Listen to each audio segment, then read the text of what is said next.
Hello, friend. Welcome to Science for Sleep.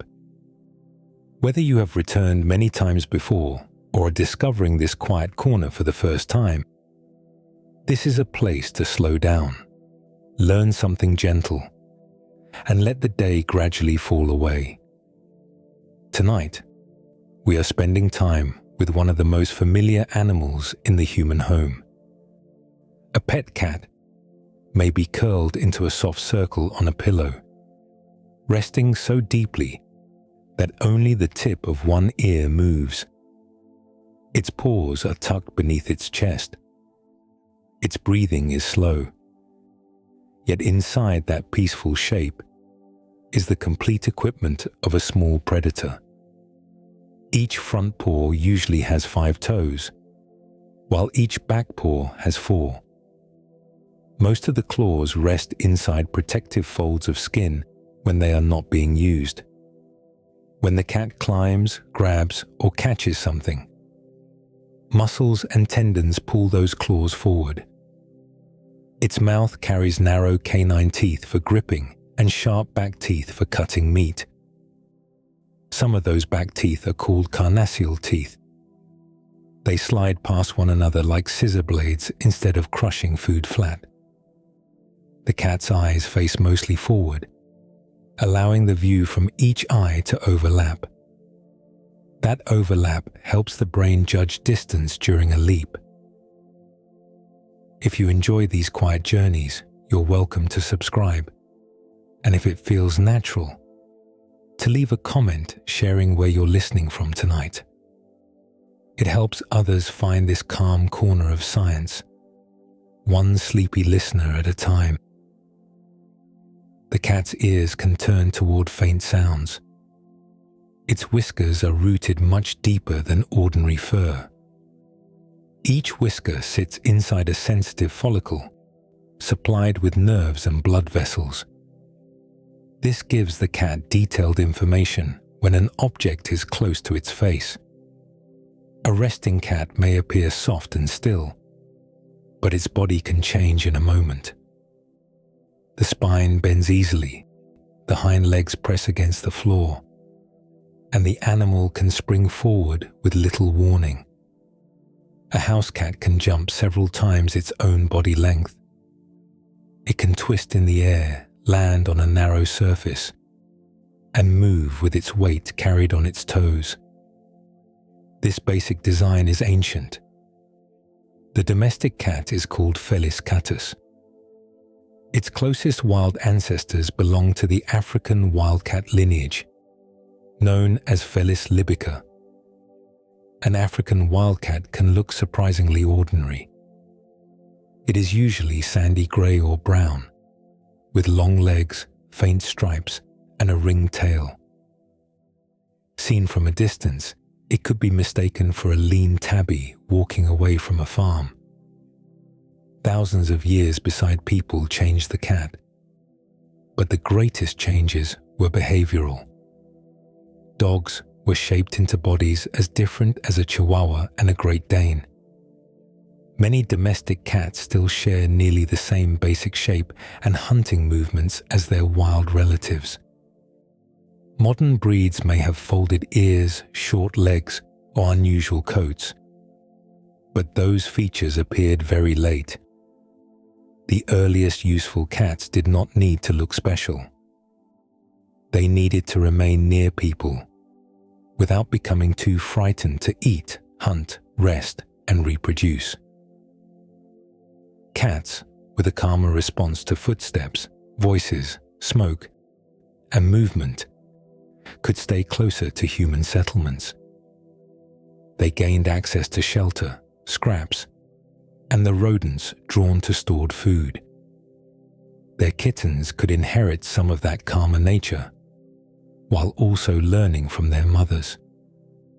Across many generations, selection likely affected how quickly a cat became afraid, how it responded to rewards, what it remembered, and whether it chose to approach or retreat. The claws remained. The slicing teeth remained. The hunting reflex remained. Even a well-fed pet may crouch when a toy moves, track it with both eyes, and pounce as though the living room floor were dry grass. That is what makes the pet cat so unusual. One small branch of the cat family became able to keep its wild machinery while living beside people. A tiger shares many of the same tools. So do lions, leopards, cougars, and cheetahs. They share forward-facing eyes, powerful jaws, quick paws, flexible backs, and sudden bursts of movement. Yet those cats remained outside the human household. The cat on the pillow crossed a boundary that almost every other feline never crossed. The reason begins with a body plan shared across the cat family, then changes dramatically as that body grows larger. Across the feline family, those shared tools appear in bodies of very different sizes. An Amur tiger moves through snow with its head low and its shoulders rising beneath a thick coat. A cougar crouches among rocks before pushing forward with powerful hind legs. High in a tree, a leopard balances on a branch while carrying prey that may weigh almost as much as it does. A lion closes its jaws around a struggling animal and holds on with the strength of its neck and forelimbs. Each of these movements has a smaller version inside the pet cat. All cats walk on their toes. The heel stays raised above the ground, lengthening the lower part of the leg and helping the animal move quietly. Their jaws are relatively short, which places the large jaw muscles close to the teeth and gives the bite considerable force. The eyes face forward, creating an overlapping field of vision that helps measure distance. A flexible chain of vertebrae runs along the back, allowing the body to stretch during a leap and bend sharply during a turn. Most cats also keep their claws pulled back when they are walking. This protects the sharp tips until they are needed for climbing, gripping, or striking. The shared design favors sudden action. Cats usually approach prey quietly, then rely on a short burst of speed. Their bodies are less suited to chasing an animal over many kilometers than to closing the final distance quickly. That strategy works whether the target is a mouse beneath dry grass or a deer moving between trees. Size changes what happens after the movement begins.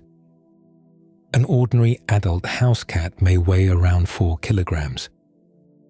A large male Amur tiger can reach approximately 300 kilograms and measure close to 3 meters from its nose to the end of its tail.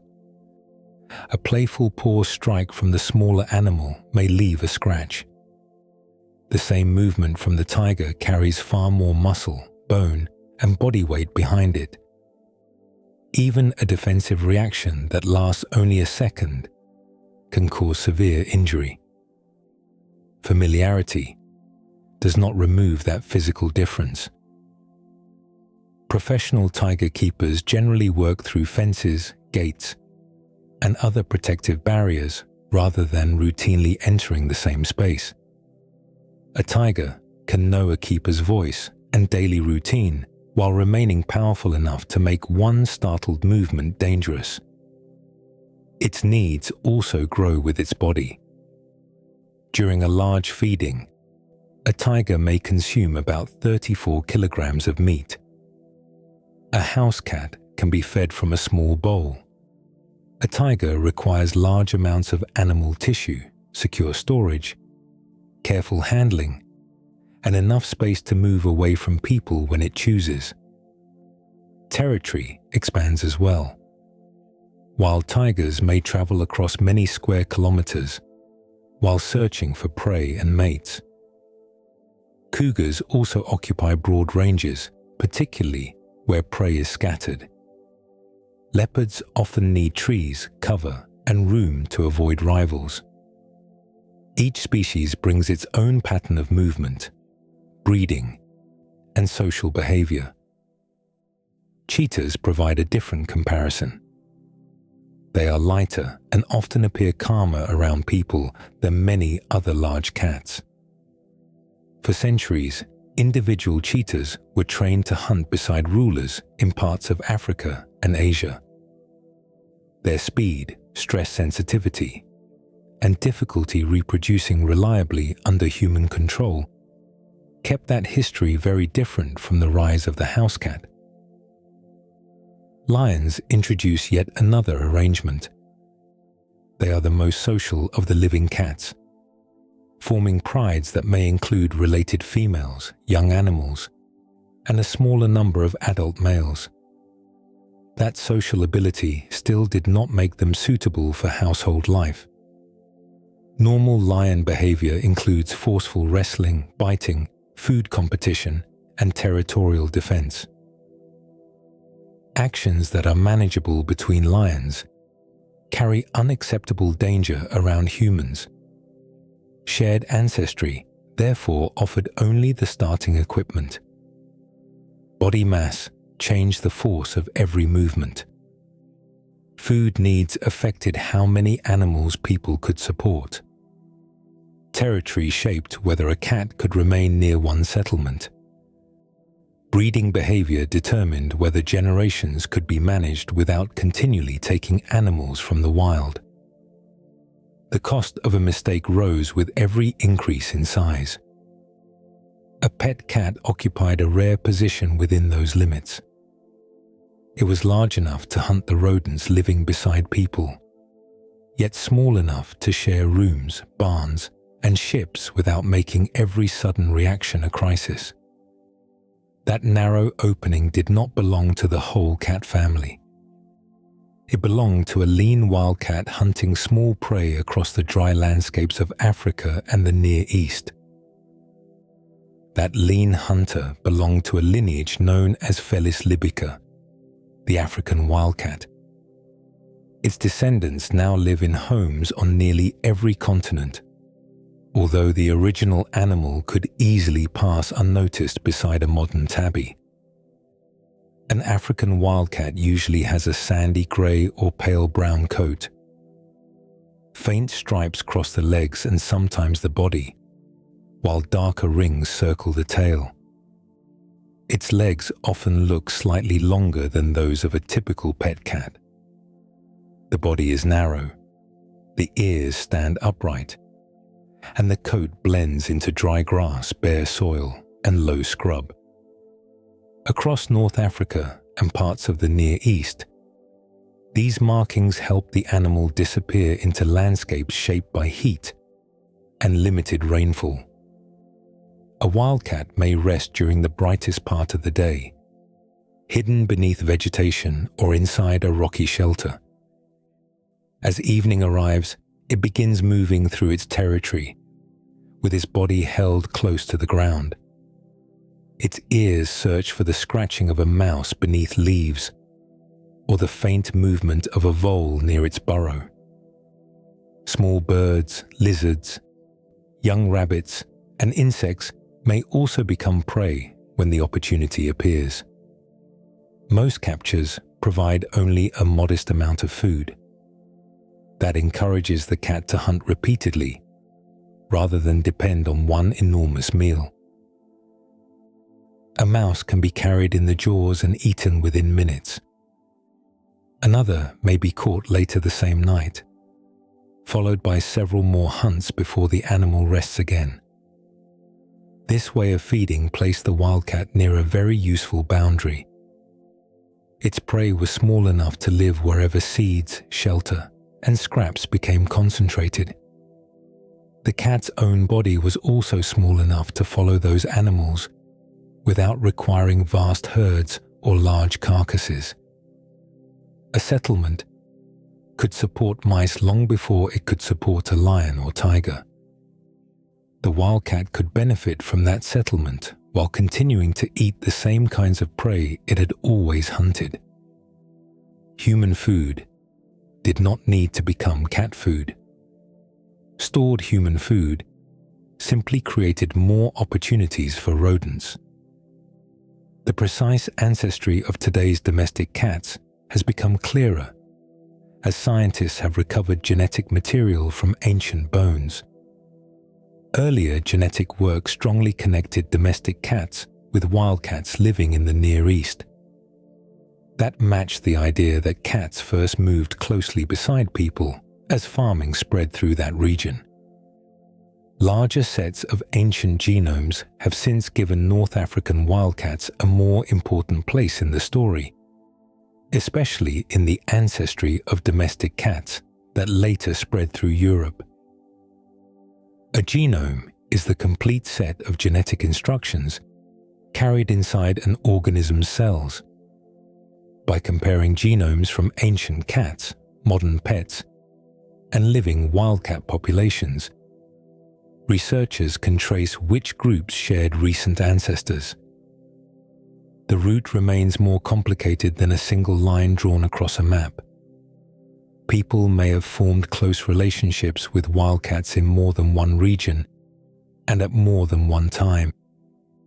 Some of those early relationships may have ended without producing the populations living in homes today. Bones alone rarely settle the issue. An early domestic cat and a wild African cat can have nearly identical skulls, teeth, and limb bones. Several thousand years beside people caused relatively little change to the basic skeleton. A dog breed may carry obvious changes in leg length, skull shape, or body size. Early cats usually retained the outline of the animal that had approached human settlements on its own. Behavior provided the greater difference. A wildcat that fled as soon as it heard a human voice lost access to prey near buildings. An individual that remained nearby could hunt along walls, storage rooms, and piles of harvested plants. Tolerance allowed it to use a profitable space, while keeping its normal diet and solitary hunting style. No person needed to drag the first cats into a village. Their existing lives already brought them close enough to notice what humans had created. For thousands of years, people had moved across the landscape in search of seasonal food. Permanent farming settlements changed that pattern. Harvested grain began collecting in the same place for weeks or months, creating a new concentration of food that would soon draw small animals out of the surrounding fields. Once people began harvesting more grain than they could eat at once, food remained in the same place through changing seasons. Wheat, barley, and other crops were carried from fields into baskets, clay-lined pits, raised bins, and rooms set aside for storage. A patch of wild grass scatters seeds across open ground. A granary can hold months of food behind a single wall. That concentration created an unusually rich habitat for rodents. House mice could squeeze through gaps scarcely wider than their skulls. Inside a storehouse, they found dry shelter and a steady supply of seeds protected from many larger predators. A female house mouse can begin reproducing when she is only several weeks old. Under favorable conditions, another litter may follow within a month. Even when many young mice fail to survive, such rapid breeding allows a small group to become a large problem during one storage season. Rodents ate grain directly, damaged containers, and contaminated food with droppings and urine. Every lost handful mattered in a settlement depending on stored crops to survive winter, drought, or a failed harvest. The mice also moved beyond the granary. They nested beneath floors, slipped along walls, and searched through discarded food near homes. For a small wildcat, these settlements gathered prey into a smaller area than the surrounding countryside could usually provide. A cat could wait near a storage wall and hear movement on the other side. It might follow a mouse trail through dry straw or watch the edge of a refuse pile after sunset. Water containers, empty buildings, and warm places near fires offered additional advantages. The main reward was still prey. A wildcat could remain on its normal meat-based diet while living close to people who had never placed food in a bowl for it. This relationship is often described as a commensal pathway. The word commensal refers to one species benefiting from another without beginning as a deliberately managed partner. People change the environment by farming and storing crops. Wildcats entered that changed environment because it improved their chances of finding food. The earlier stages may have required little direct contact. A farmer did not need to touch a cat for its presence to be useful. Allowing the animal to remain near grain stores may have been enough. The rodent control explanation is one of the strongest models for how close cat-human relationships began. Its broad pattern fits the evidence, though no one watched the first wildcats approach a Neolithic village. Archaeology preserves bones, tools, buildings, and chemical traces. It rarely preserves a complete record of behavior. One valuable example comes from Quanakun, a farming settlement in central China. Around 5,300 years ago, people there grew millet, a small seeded cereal crop. Researchers studied chemical forms of carbon and nitrogen, preserved in animal bones from the site. These chemical forms are called isotopes. They act like dietary clues because different foods leave different patterns inside growing bone. The evidence showed that local rodents had been eating large amounts of millet. At least one cat had eaten animals connected to that farming food web.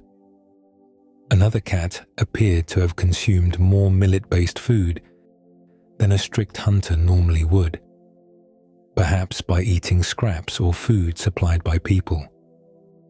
The exact identity of those ancient East Asian cats remains important. They may not have belonged to the direct domestic lineage that later spread widely from Africa and the Near East. Their bones still reveal the ecological process clearly. Agriculture concentrated grain. Rodents learned to live around it. Cats followed the rodents into human space. As this pattern repeated, village life began sorting cats according to behavior. An animal that panicked at every footstep would retreat before reaching the richest hunting areas. A calmer wildcat could remain near walls and storage rooms while people moved nearby. That tolerance increased access to prey and safe resting places. Kittens raised near settlements also grew up hearing voices, tools, and doors. Some would learn that these sounds did not always signal danger. Over many generations, inherited temperament and early experience could reinforce one another. People may have noticed the benefit long before they attempted to control breeding. The relationship grew from ordinary choices repeated daily. Grain placed into storage, mice entering after dark, and certain cats remaining close enough to hunt them. Yet a cat beside a granary could still be only a useful visitor. Stronger evidence of personal significance appears when humans carry a cat across open water and place its body carefully beside one of their own. Across the eastern Mediterranean, the island of Cyprus sat beyond the natural reach of any small wildcat. The nearest mainland lies roughly 70 kilometers away. Even when sea levels were lower, open water still separated the island from the coasts of the Near East. A cat could not follow prey across that distance or arrive by slowly expanding its territory. People had to carry it. Around 9,500 years ago, settlers were already crossing these waters in boats while transporting crops, tools, and animals. They brought species that had never lived naturally on Cyprus, including livestock and other creatures useful within a growing settlement. At least one small feline traveled with them, either because people valued its hunting ability or because they wanted the animal itself nearby. The strongest evidence comes from a Neolithic settlement called Shilura-Kambos in the southern part of the island. Neolithic means the later Stone Age, when many communities were beginning to farm, keep animals, and build more permanent homes. Archaeologists working at the site uncovered a human burial beneath the remains of an ancient building. The person had been placed in a grave with objects that included seashells, shaped pieces of stone, and a small amount of ochre. Ochre is a natural earth pigment, often red or yellow, that appears in many prehistoric burials and rituals. Only about 40 centimeters away, in a separate small pit, lay the skeleton of a cat. The animal was approximately 8 months old. Its body had been placed carefully enough that much of the skeleton remained in its proper position. The grave showed no clear signs that the cat had been butchered for food. Cuts, broken bones, burning, or scattered remains would have suggested a very different kind of treatment. Instead, the intact skeleton and its position beside the person support the idea that the two burials were connected. Archaeologists study such details because prehistoric relationships cannot be recovered from written records. The location of a body matters. Its distance from another burial matters as well. The condition of the bones can reveal whether an animal was eaten, discarded, sacrificed, or placed deliberately. The surrounding objects help show whether the grave belonged to an ordinary waste pit or an event with greater meaning. No single clue proves exactly what the people involved felt.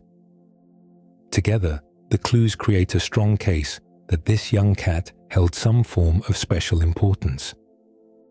Its journey to Cyprus adds another layer. People had already chosen to transport cats or their wild ancestors across the sea. That decision required space in a boat, attention during the crossing, and some reason to keep the animal alive after arrival. A useful mouse hunter would have had practical value in a settlement storing grain. A familiar animal may also have gained social value through repeated contact with people. The burial cannot tell us which reason mattered most. It also cannot prove that the young cat lived like a modern pet.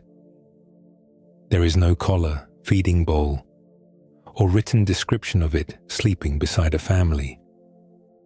The evidence supports close association, while leaving the exact form of that closeness uncertain. This distinction helps separate three related ideas. A wild animal may live near people because food is available. A tame animal has learned during its own lifetime to accept human presence and handling. A domesticated population has changed across many generations, with inherited traits becoming more common because they work well around humans. The cat at Shilura-Kambos may have stood somewhere along that path.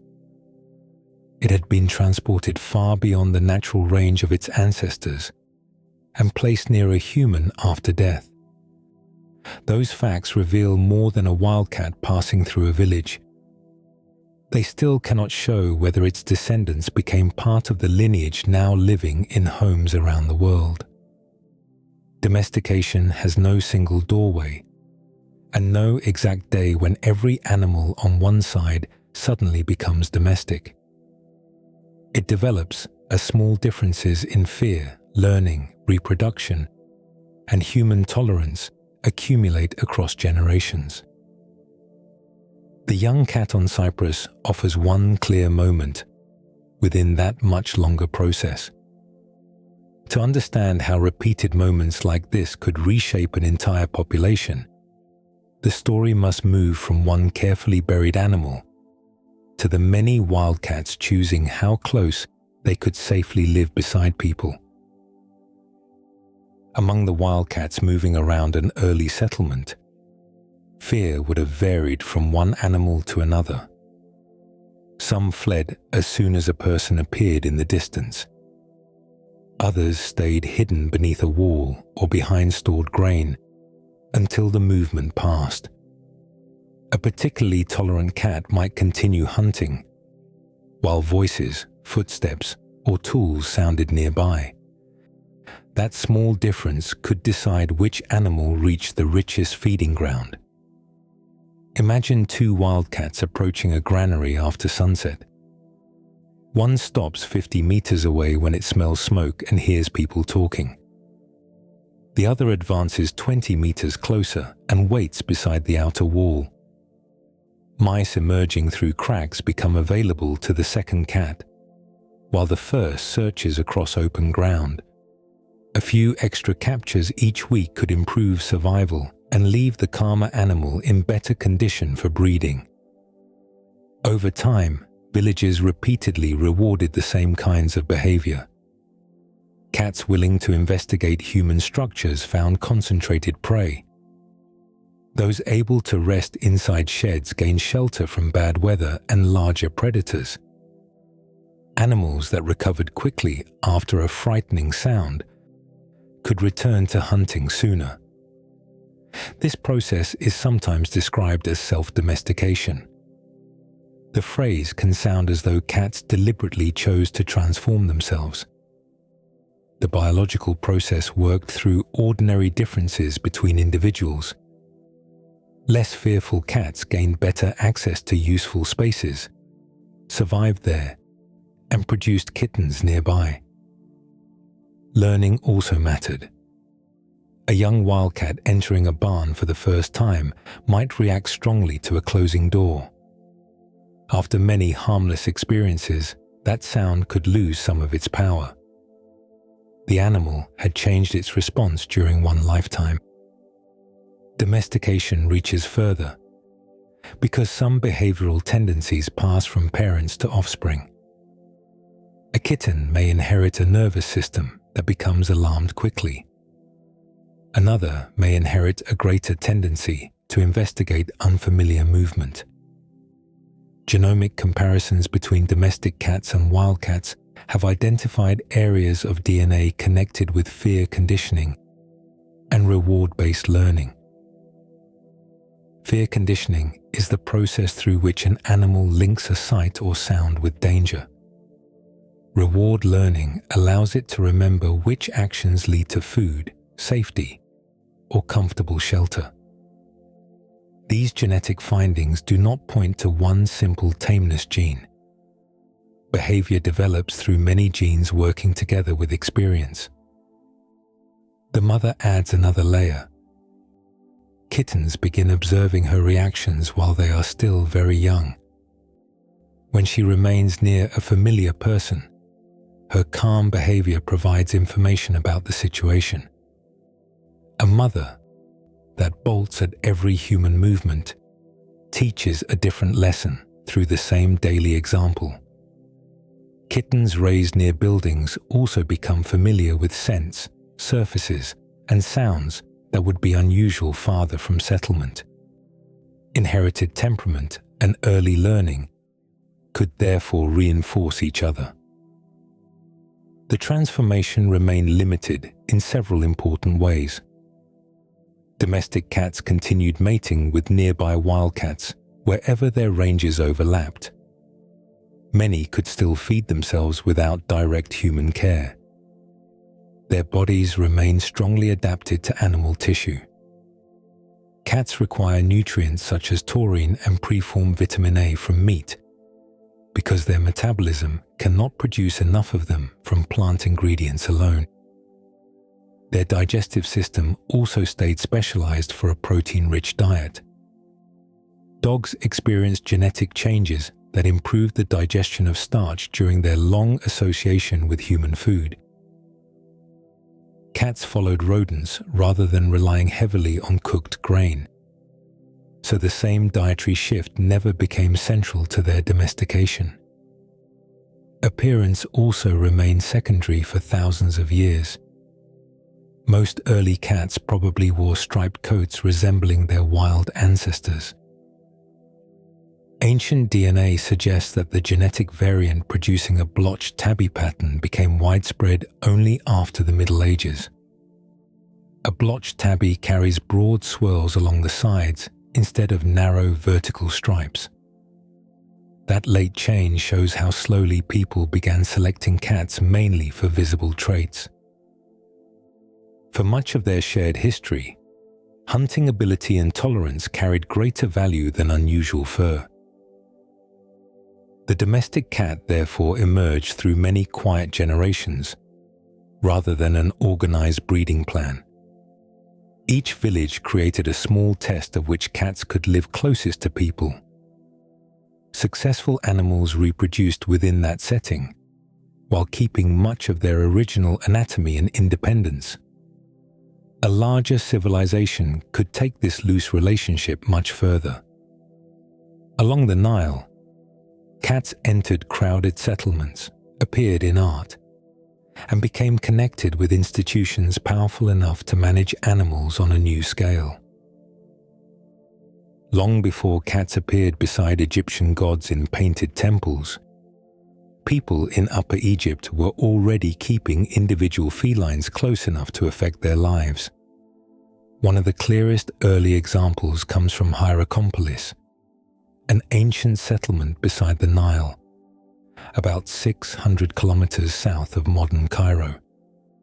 The site was important thousands of years before Egypt was united under its first pharaohs. Archaeologists working in an elite cemetery there uncovered the skeleton of a young wildcat, buried around 3,700 years before the Common Era. 2 major bones had been broken during the animal's life. The humerus, which runs through the upper front leg, had fractured. A femur in one of the hind legs had also been badly injured. Both wounds had begun to heal. Bone healing takes time, and the amount of repair suggested that the cat survived for at least 4 to 6 weeks after the injuries occurred. A severely injured wildcat would have struggled to hunt mice, birds, and other quick prey. Its continued survival makes human care or confinement a strong possibility.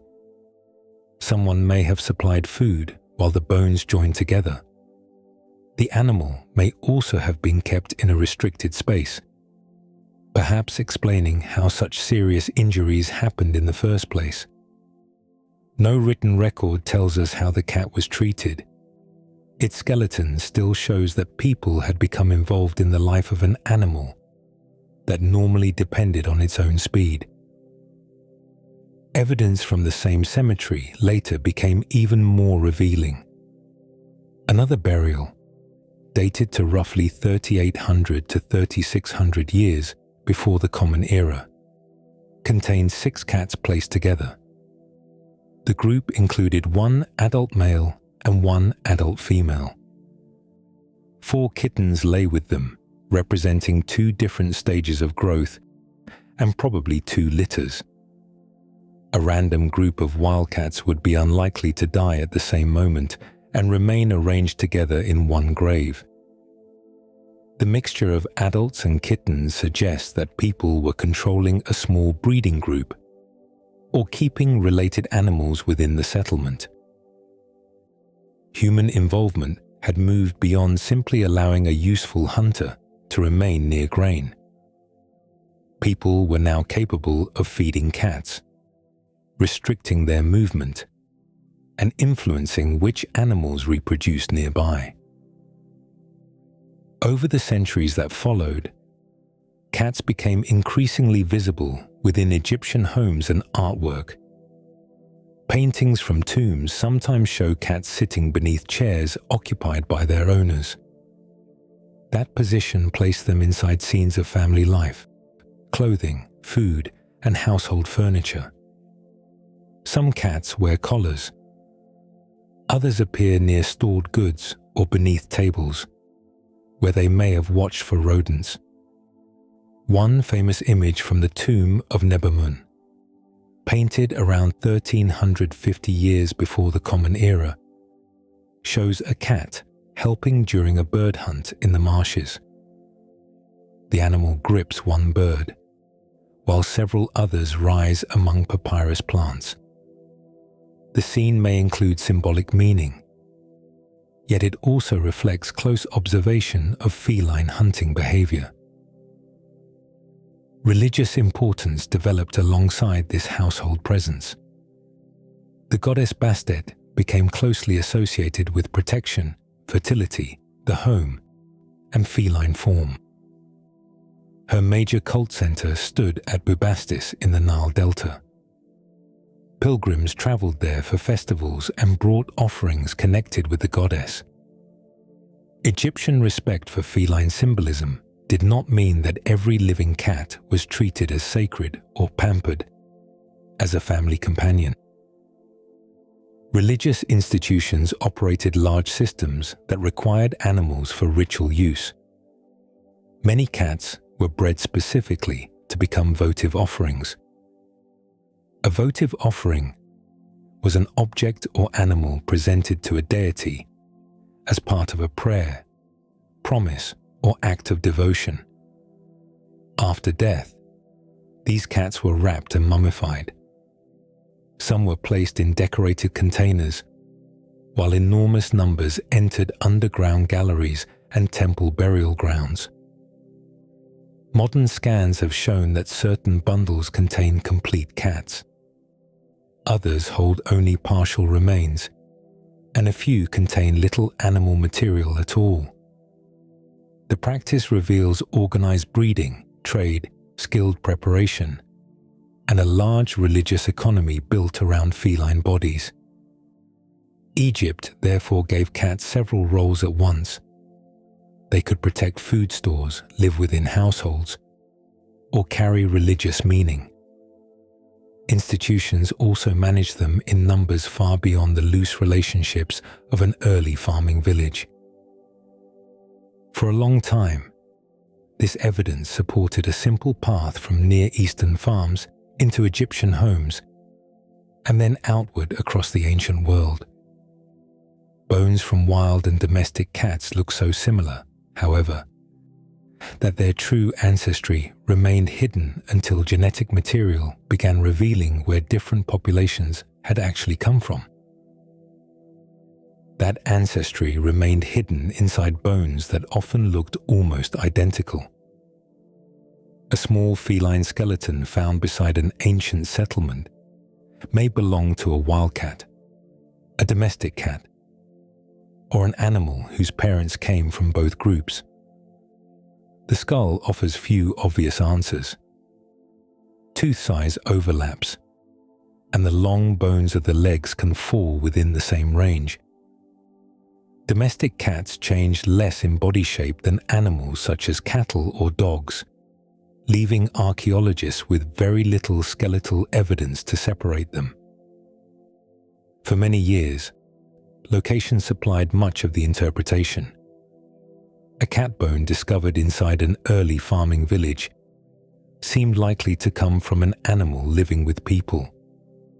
Remains found far beyond the expected wild range suggested human transport. Those clues remain useful, though physical closeness cannot reveal ancestry by itself. Genetic evidence began adding a second record. A major study published in 2017 examined ancient material from cats found across the Near East, Africa, and Europe. The researchers focused heavily on mitochondrial DNA. Mitochondria are tiny structures inside cells that help release energy from food. They carry a small amount of their own DNA, which usually passes from a mother to her offspring. That pattern allows scientists to trace maternal family lines far into the past. The 2017 results supported two important contributions. Wildcats from the Near East appeared closely connected with cats living beside the first farming communities. A later Egyptian population spread widely through trade routes during the ancient Greek and Roman periods. This produced a clear working model. Cats first moved with early farmers from the Near East. Then Egyptian cats joined the expanding population and traveled much farther through ships and overland commerce. The model fit evidence available at the time, including cat remains found around settlements and ports.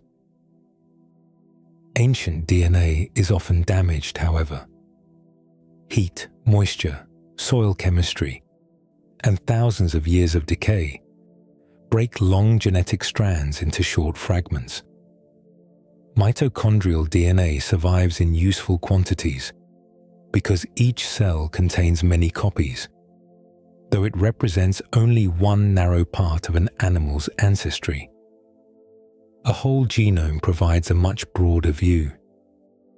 Most of that information sits inside the cell nucleus and comes from both parents.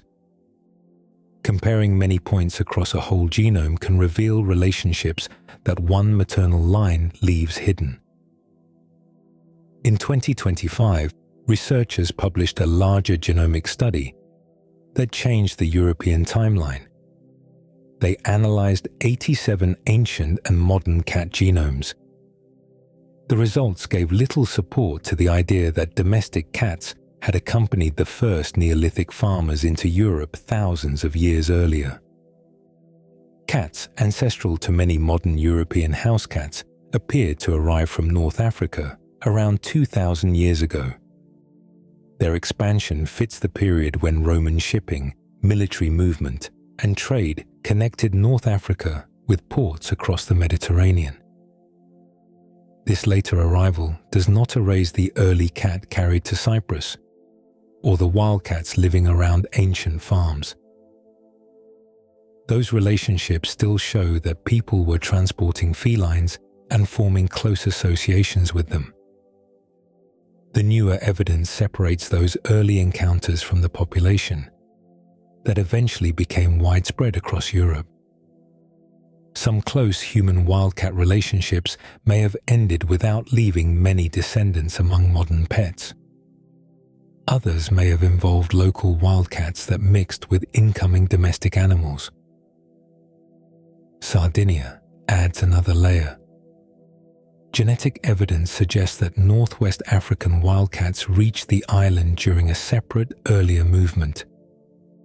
Their descendants may help explain Sardinia's present wildcat population. That introduction appears distinct from the later North African domestic lineage that spread through mainland Europe. Scientific history often becomes more detailed in this way. A familiar explanation remains useful until finer evidence can test each part of it. The 2017 study revealed maternal roots that bones alone could not show. The 2025 genomes widened the view, separating early association from later biological ancestry. The strongest current model places North African cats at the center of the population that transformed European households. Once those animals entered Roman transport systems, a cat population could move farther in a few generations than wildcats might spread naturally across many centuries. Roman ships carried grain, oil, wine, metalwork, soldiers, and animals between ports spread across the Mediterranean. Cats could travel within this system without needing a special cabin or formal place on a cargo list.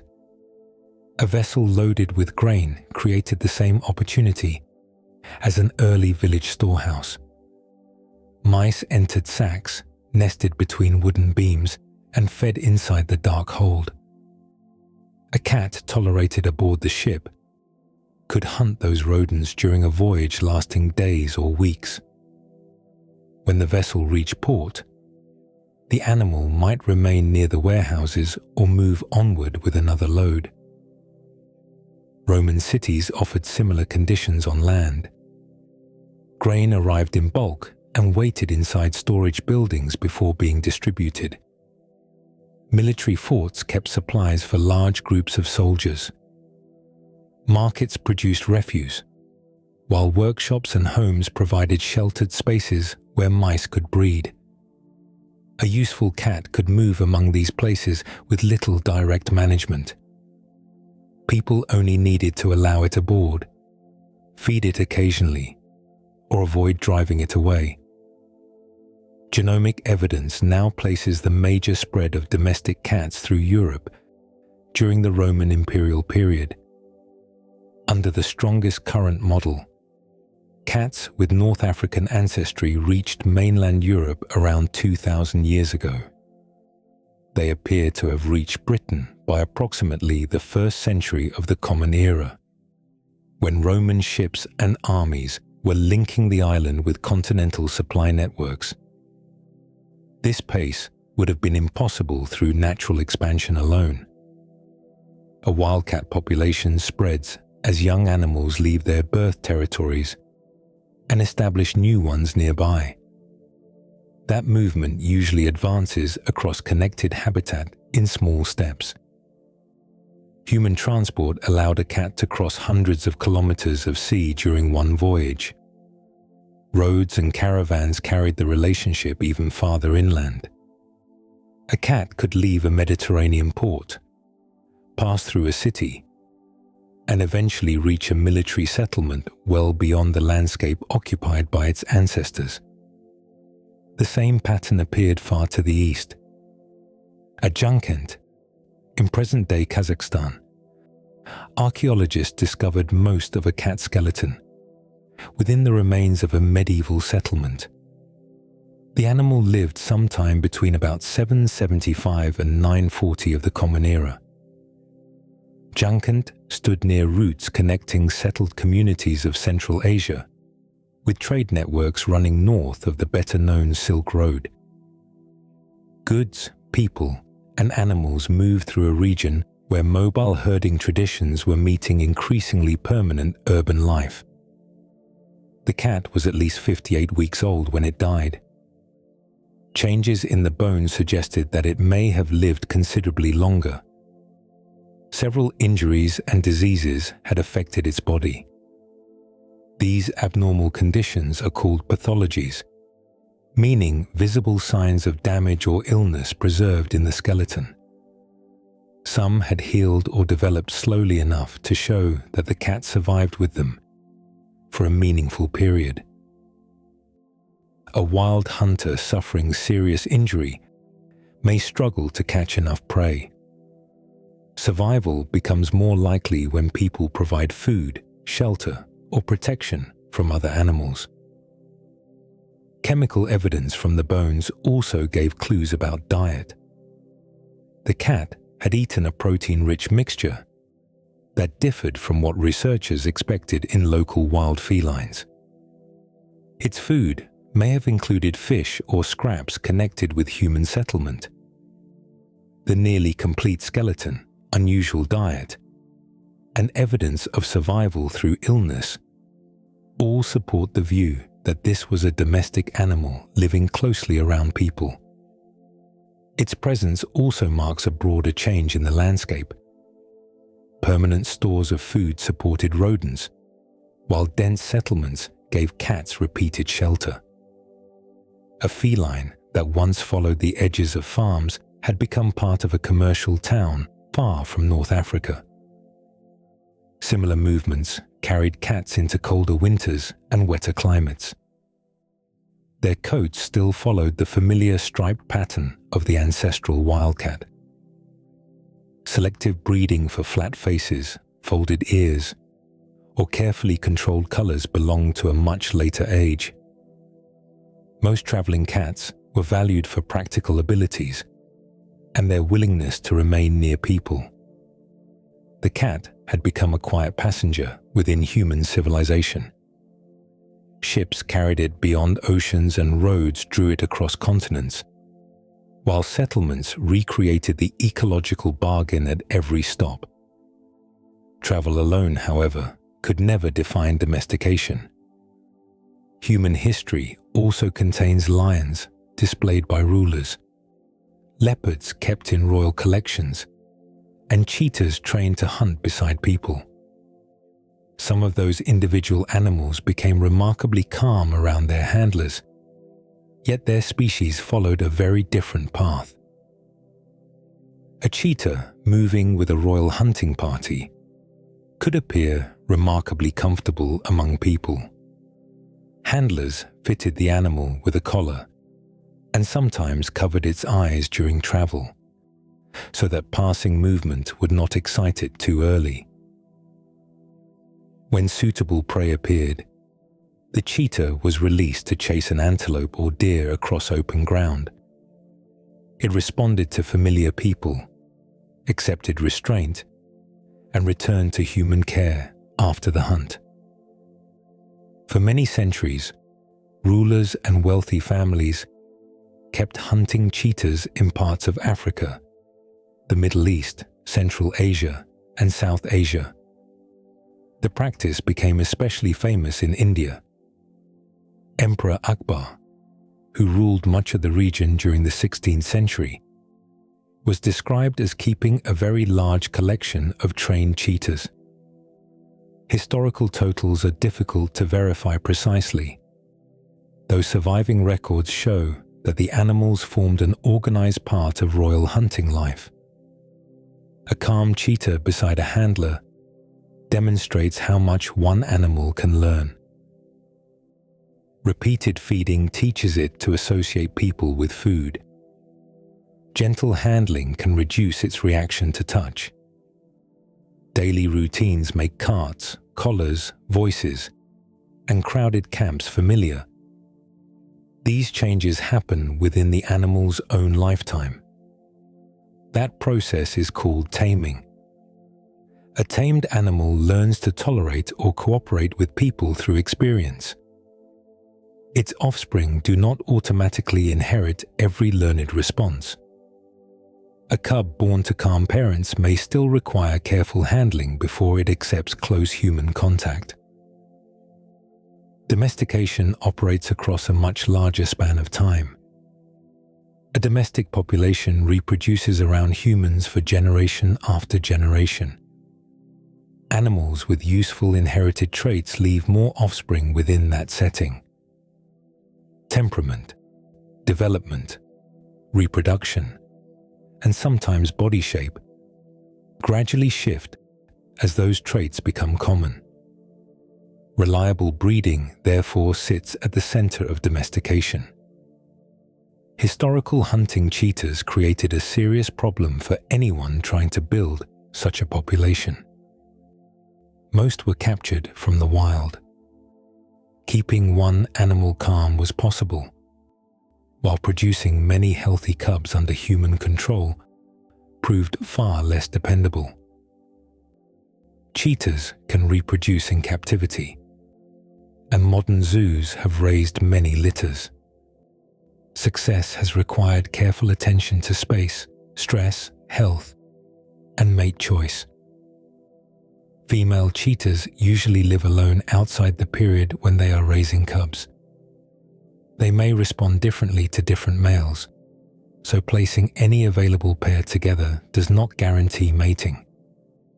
Their reproductive cycles can also be difficult to detect. Crowded conditions, constant disturbance, or unsuitable introductions may reduce breeding success. Modern facilities often use separated enclosures, scent cues, hormone testing, and planned introductions to improve the chance of conception. Ancient courts lacked that detailed knowledge and the controlled spaces needed to apply it. Wild capture remained the easier way, to replace an animal that died or became too old to hunt. Each new capture restarted the process of taming. The population itself stayed connected to wild cheetahs rather than closing into a self-sustaining domestic line. House cats followed a different pattern around farms and towns. Females gave birth near human buildings, and their kittens grew up among the sounds and smells of settlement. Those young cats could reproduce in the same environment without people needing to capture replacements from distant landscapes. A village population might continue through dozens of generations, while new wildcats occasionally joined it. The relationship could therefore produce inherited change, even when humans kept no written breeding records. This difference explains why a visible bond tells only part of an animal's history. A hunting cheetah may have trusted its handler and learned complicated routines. That relationship could be genuine and long-lasting. Its species remained outside the reproductive system that gradually shaped domestic cats. The small cats living near granaries supplied their own future generations. People offered shelter or tolerance, while the cats continued breeding inside the human environment. Over time, their descendants became increasingly suited to the same arrangement. Reproductive continuity created one of the deepest boundaries between the trained cheetah and the pet cat. Physical scale created another. A cheetah can appear graceful and relaxed during a quiet moment, yet its ordinary paws, teeth, and sudden reflexes carry far greater force than those of an animal resting on a household chair. A pet cat may wrap its front paws around a person's arm and kick with both hind legs during play. It may guard a favorite piece of food, leap suddenly onto a table, or strike when a loud sound causes alarm. Because the animal weighs only a few kilograms, these moments are usually manageable. A scratch can hurt, and a bite can require medical care.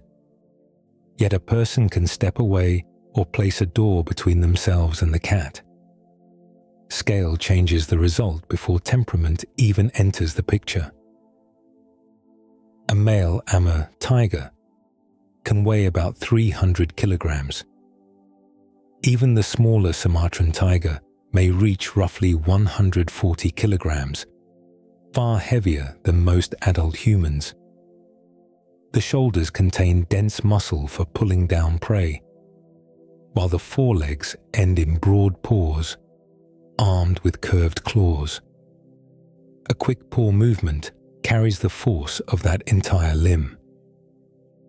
During a defensive reaction, the tiger does not need to intend serious harm for serious harm to occur.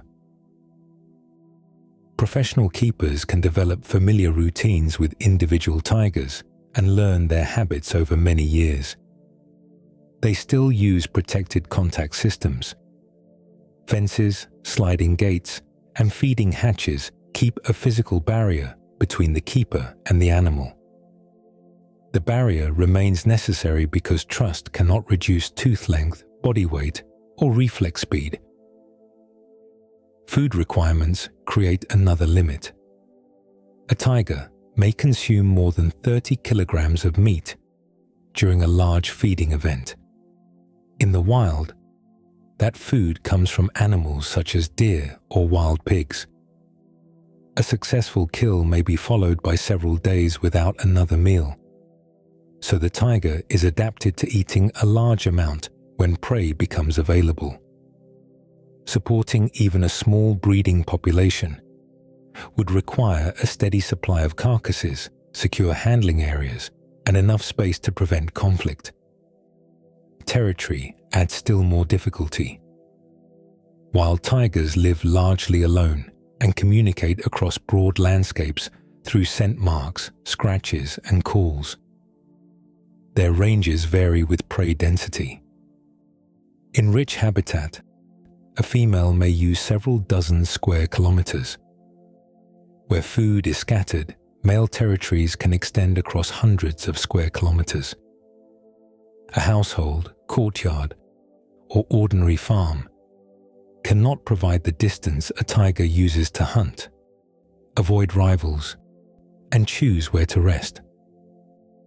Lions seem more promising because they live socially. A pride often contains related females, their young, and a smaller number of adult males. Close social contact includes rubbing, resting together, and coordinated hunting. It also includes forceful behavior. Lions bite during conflict, strike with their paws, and wrestle with enough strength to knock down another lion. A social correction that remains normal within a pride could cause fatal injury to a person. Living in a group, therefore, does not create the gentle restraint required inside a human home. Leopards bring different problems. They are smaller than tigers and often live near human settlements. Yet they are powerful climbers capable of carrying heavy prey into trees.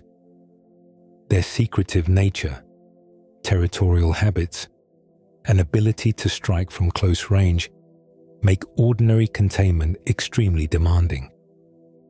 Cougars are smaller than lions, though adult males can still weigh more than 70 kilograms. They hunt alone across large territories and can leap several meters upward from the ground. A cougar raised by people may appear calm during familiar routines. Its normal play, fear response, or food guarding still carries the strength of a large predator. Delayed maturity also slows any attempt to shape a population. Large cats take far longer to grow and reproduce than house cats. They produce fewer young over the same period. While each breeding animal requires expensive space and careful separation, every generation therefore takes more time to manage, and every mistake carries a greater cost. Domestication depends partly on behavior, yet practical safety sets a firm boundary around which behaviors humans can tolerate long enough to select. A species may be intelligent, trainable, or socially capable, and still remain incompatible with ordinary domestic life.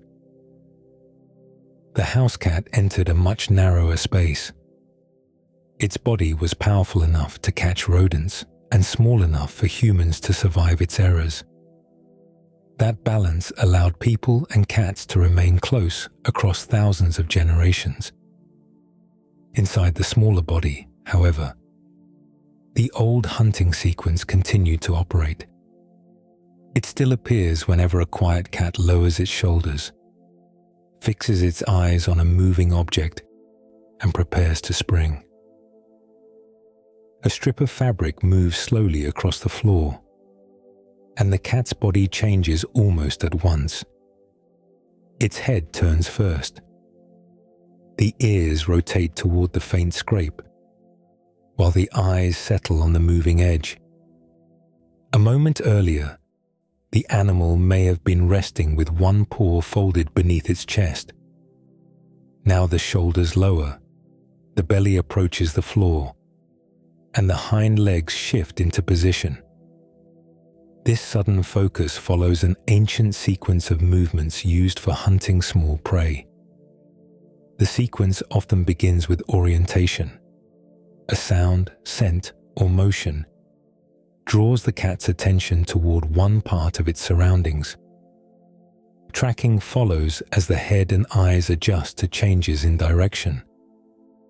The cat may then crouch, reducing its visible outline and preparing the muscles of the back legs. During a stalk, each paw reaches forward carefully and returns to the ground with little noise. A short rush or pounce closes the remaining distance. The front paws grasp, the claws extend, and the mouth moves toward the captured object. Wild prey may then be bitten, carried to another place, or eaten. These actions form a connected hunting pattern, although each part can appear on its own. A cat may watch a bird through a window without crouching. It may pounce on a toy and release it immediately. During play, the final bite is often gentler or left unfinished. This flexibility explains why a well-fed animal can still react strongly to movement. Hunger changes how long a cat searches and how likely it is to eat what it catches. Movement can activate the tracking or pouncing stages even when the stomach is full. A mouse-sized object disappearing around a corner provides the kind of visual signal the feline nervous system has been shaped to notice. Domestic cats evolved around prey that usually supplied a small meal. A mouse, young bird, or small lizard contains far less food than the large carcass taken by a tiger. Small cats therefore developed a feeding pattern based on repeated captures spread across the day and night. A roaming cat may make many unsuccessful attempts before securing one animal. When a capture succeeds, the prey may be eaten quickly, leaving the cat ready to hunt again later. Regular feeding inside a home does not erase this pattern. A roaming pet may catch wildlife and then leave the body behind. Predation and eating are connected, though one does not always require the other. The moving animal can release the chase and capture sequence before hunger determines whether a meal follows. Each stage depends on specialized anatomy. The outer ears can rotate separately, helping the cat compare the strength and timing of sound reaching each side of the head. That comparison guides attention toward rustling grass or movement beneath a cabinet. Forward-facing eyes help judge the final distance before a leap. As the cat accelerates, its spine bends and straightens. This flexing motion increases stride length, allowing the back feet to reach far beneath the body before pushing it forward. The hind legs store muscular force while the cat crouches. During the pounce, that force is released in a quick extension of the hips, knees, and ankles. Curved claws help secure an object that might twist or struggle.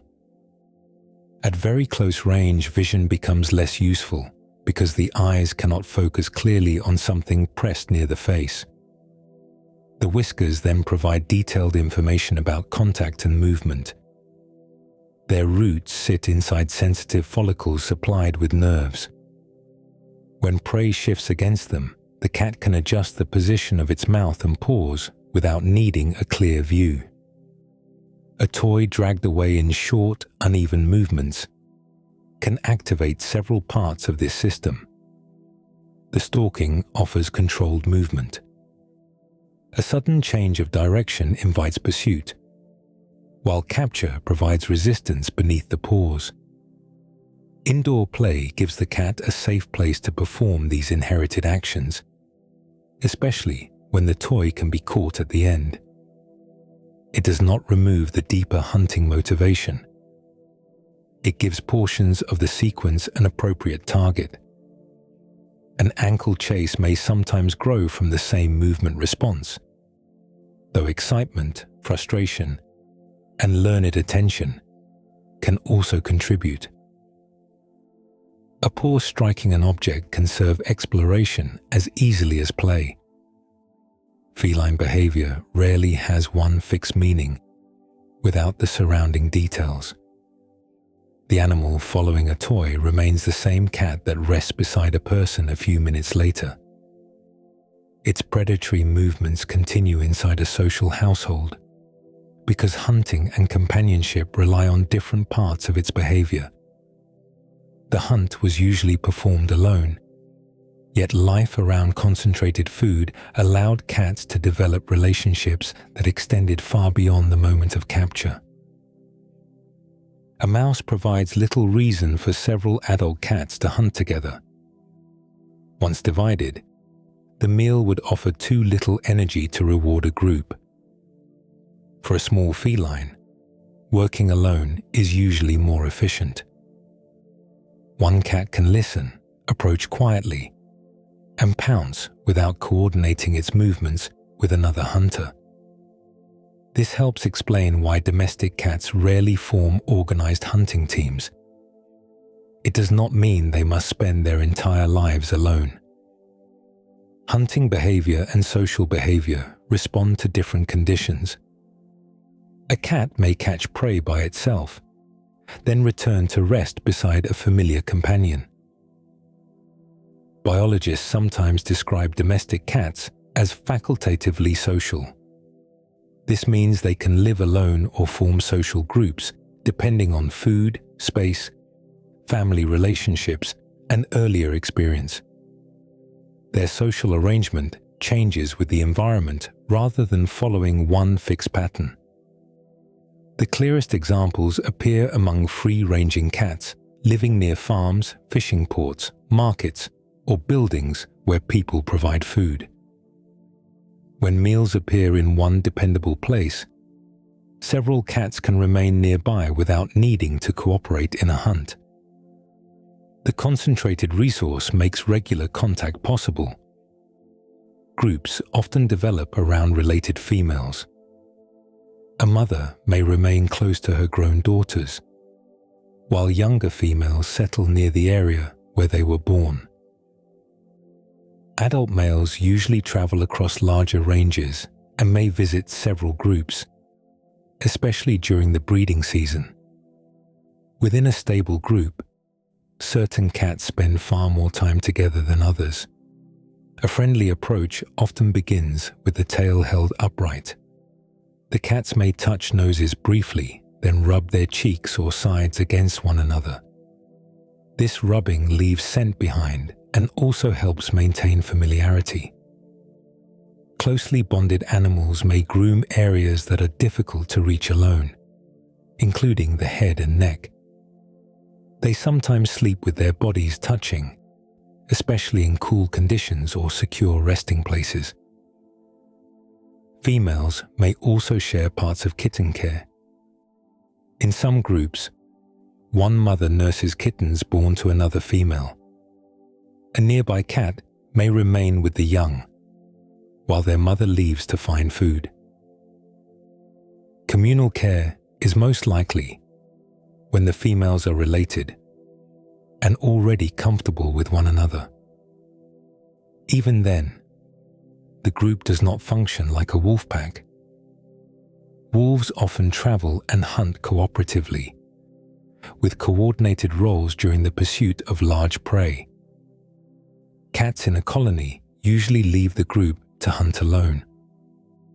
Their relationships center more on shared space, familiar individuals, and access to concentrated resources. Affection is also unevenly distributed. One cat may groom a particular companion while avoiding another member of the same colony. Two animals may rest together every day, while a third remains several meters away.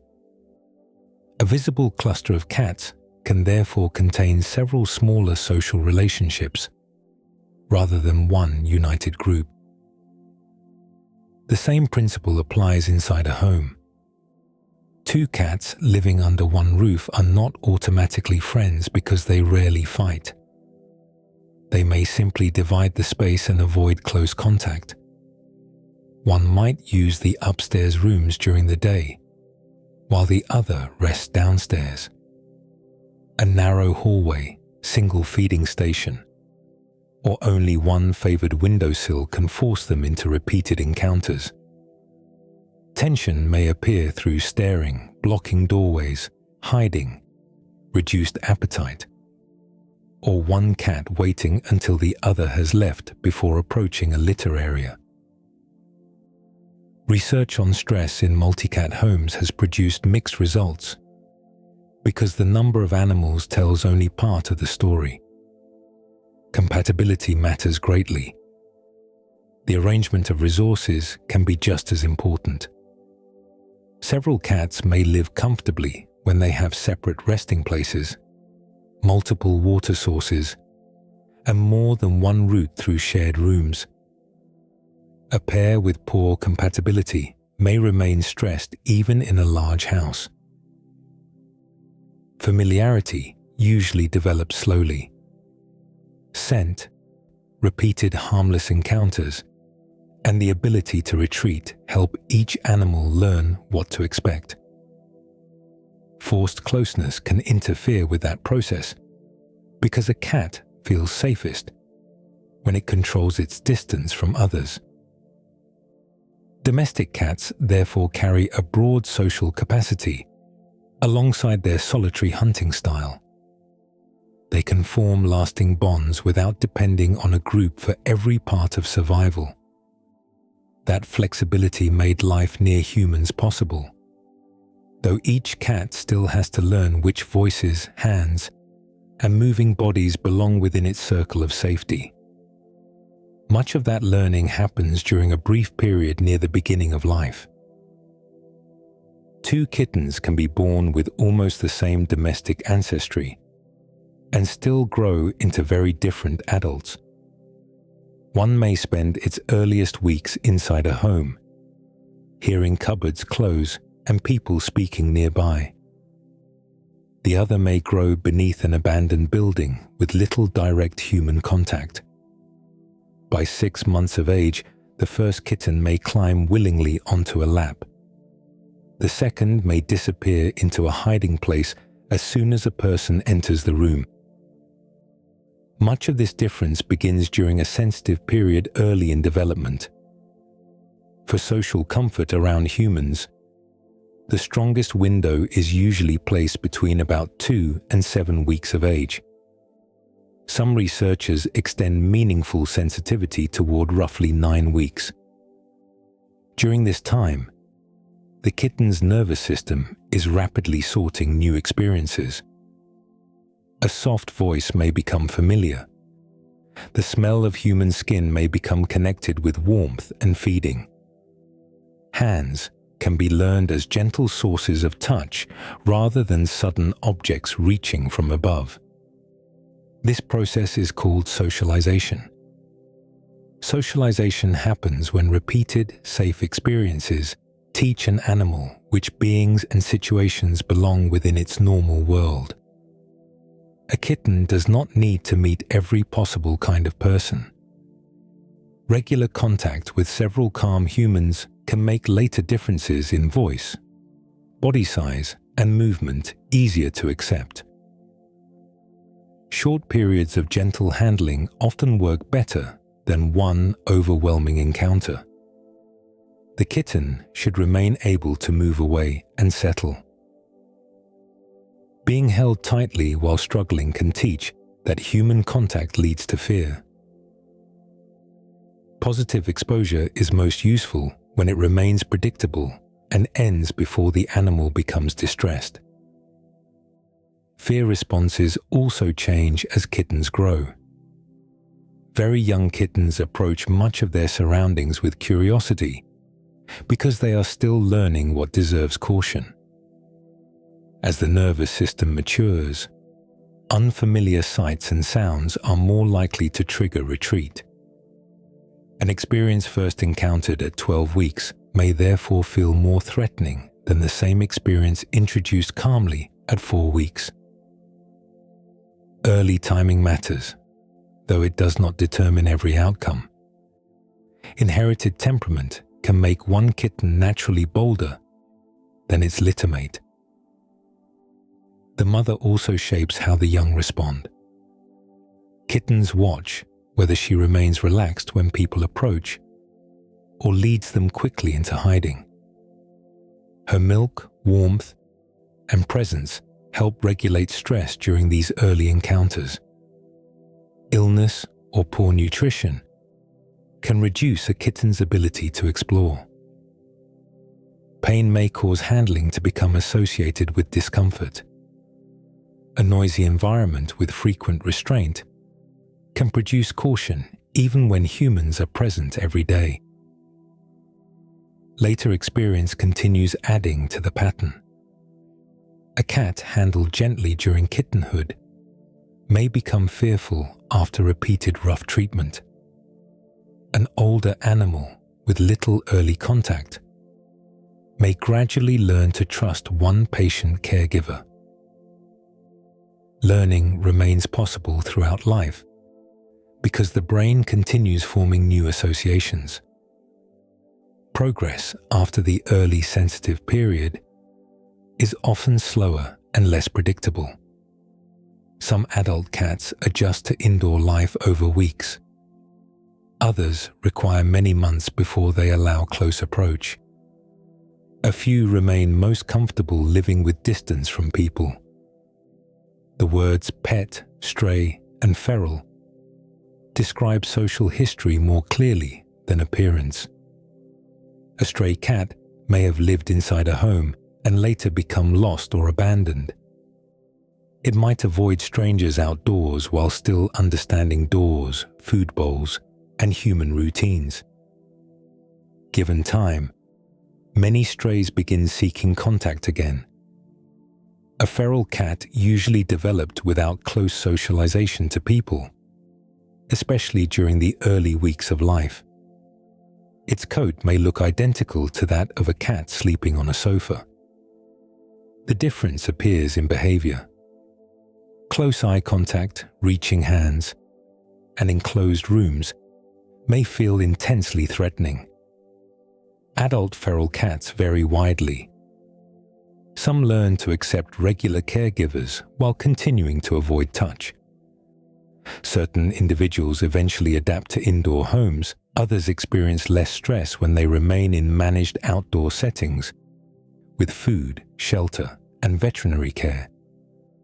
Their future cannot be predicted from a single label. Domestic ancestry supplies the ability to form social relationships with humans. Early development helps decide how safely and naturally those relationships are expressed. A kitten gradually learns the meaning of footsteps, voices, and hands through hundreds of ordinary encounters. Once people have entered its familiar social world, the animal still has to understand the walls, pathways, smells, and resources of the human home. From the height of a cat's shoulders, a home looks very different. Table legs form narrow passages. The space beneath a bed becomes a sheltered chamber. A windowsill offers a raised lookout over the room and the world beyond the glass. Doorways connect separate areas, though each opening can also become a place where another animal blocks the path. Cats learn this layout through repeated movement. They remember which chair leads easily to a shelf, where footsteps usually appear, and which hiding place stays quiet when visitors arrive. A large home can still feel unsafe when routes are blocked or resources are difficult to reach. A smaller home may feel secure when the cat can move freely, watch from above, and retreat without being followed. Choice is central to that sense of safety. An elevated perch lets the animal observe activity while remaining out of reach. A box, covered bed, or space beneath furniture provides concealment when the room becomes too busy. Several routes through a shared area prevent the cat from being trapped between a person, another cat, and a closed door. Height expands the useful territory. A bookshelf, climbing tower, or stable ledge add space without changing the floor plan. From above, the cat can track movement and decide when to come closer. Smell adds another map that people rarely notice. Cats receive chemical information through the nose and through a small sensory structure in the roof of the mouth called the vomeronasal organ. This organ helps detect certain scent chemicals involved in reproduction and social communication. A cat may pause with its mouth slightly open after smelling something unusual. That expression helps draw scent toward the organ for closer examination. Familiar smells help define the household. When a cat rubs its cheeks along a table corner or a person's leg, glands around the face leave tiny traces of scent. Flank rubbing can spread scent from other areas of the body. These marks may help maintain familiarity, while also functioning as social contact. The behavior can carry more than one meaning at the same time. Scratching changes the territory in a different way. Claws pull away worn outer layers while leaving visible lines in wood, fabric, or cardboard. Scent glands around the paws also add chemical information to the scratch surface. A tall scratching post placed near a sleeping area or doorway often matches the places where cats naturally want to stretch and mark. Urine marking may appear when territorial security becomes unsettled. A cat can spray a small amount onto a vertical surface, especially after unfamiliar animals changed routines or outdoor cats appear nearby. Illness can also cause changes in elimination, so new behavior around urine or litter requires careful attention rather than punishment. Daily resources form the practical center of the map. Food and water need locations where the cat can approach without feeling cornered. Litter areas work best when they remain clean and easy to reach. Quiet sleeping places support deep rest, while play areas allow stalking and capture behaviors to occur safely. Observation points near windows provide changing sights, sounds, and scents. In a home with several cats, one shared bowl or litter box can create pressure even when open conflict is rare. Separated resources allow each animal to eat, drink, rest, or use the litter area without passing a rival in a narrow hallway. Duplication becomes especially helpful when one cat guards access simply by sitting nearby. Human changes can disturb this carefully learned system. A new sofa carries unfamiliar factory, warehouse, and vehicle scents. Moving a litter box removes a resource from its remembered location. Visitors alter sounds and walking routes. Renovations may introduce vibration, dust, and blocked rooms. Even a closed door can suddenly divide territory that had been available every day. Unpredictability raises stress because the cat loses the ability to anticipate what will happen and where it can retreat. A stable routine gradually restores that control. Meals arriving at familiar times, gentle handling, and dependable quiet spaces make the home easier to read. The cat's territory therefore extends beyond walls and furniture. It includes routes, smells, access, and the expected behavior of every living creature inside.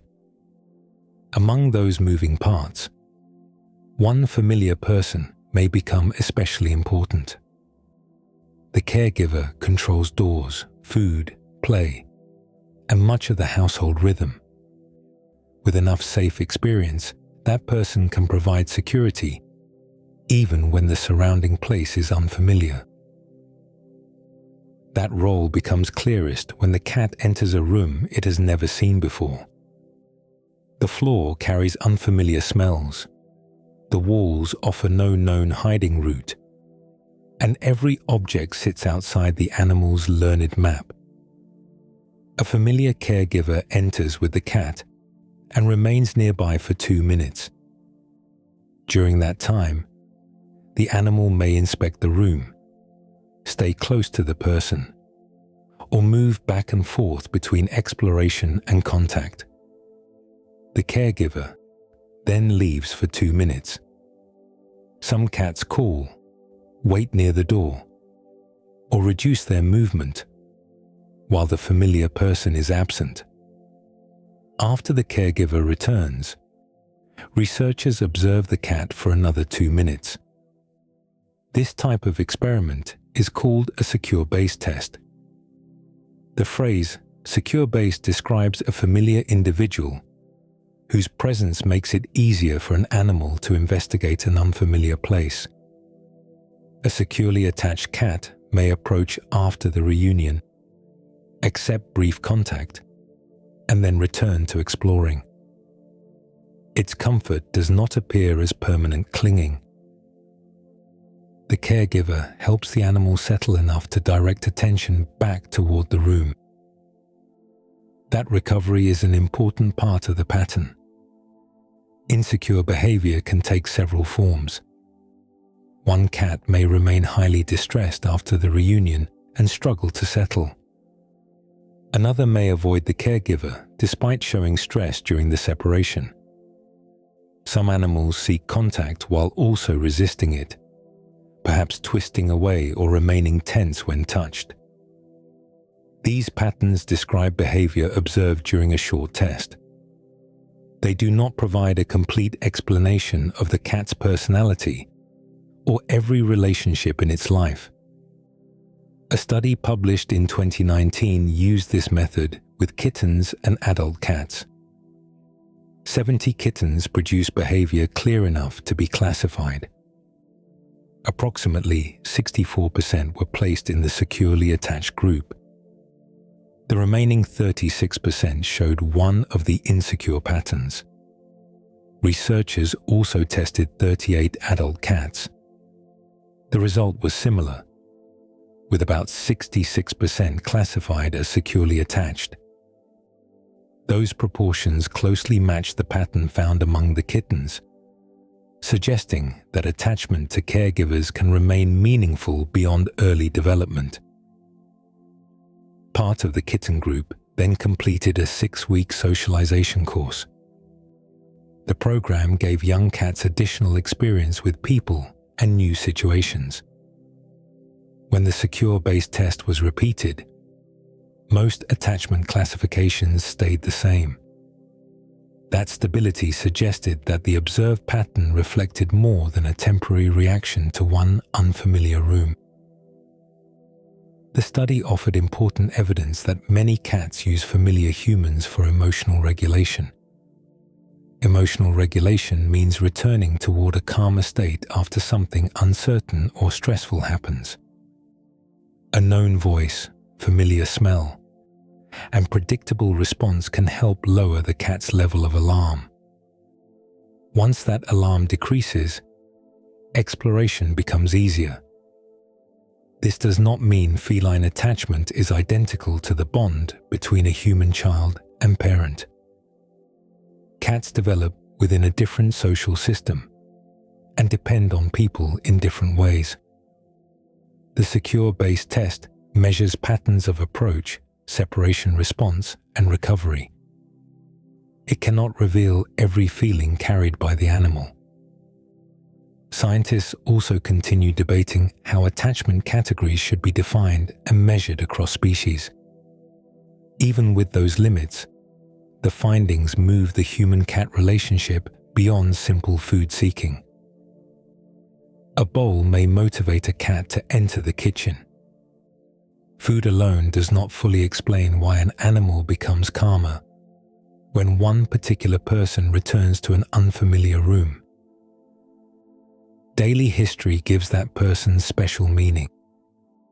The caregiver has opened doors, provided safe contact, and responded during moments of uncertainty. Over time, their footsteps become predictable. Their scent becomes part of familiar territory.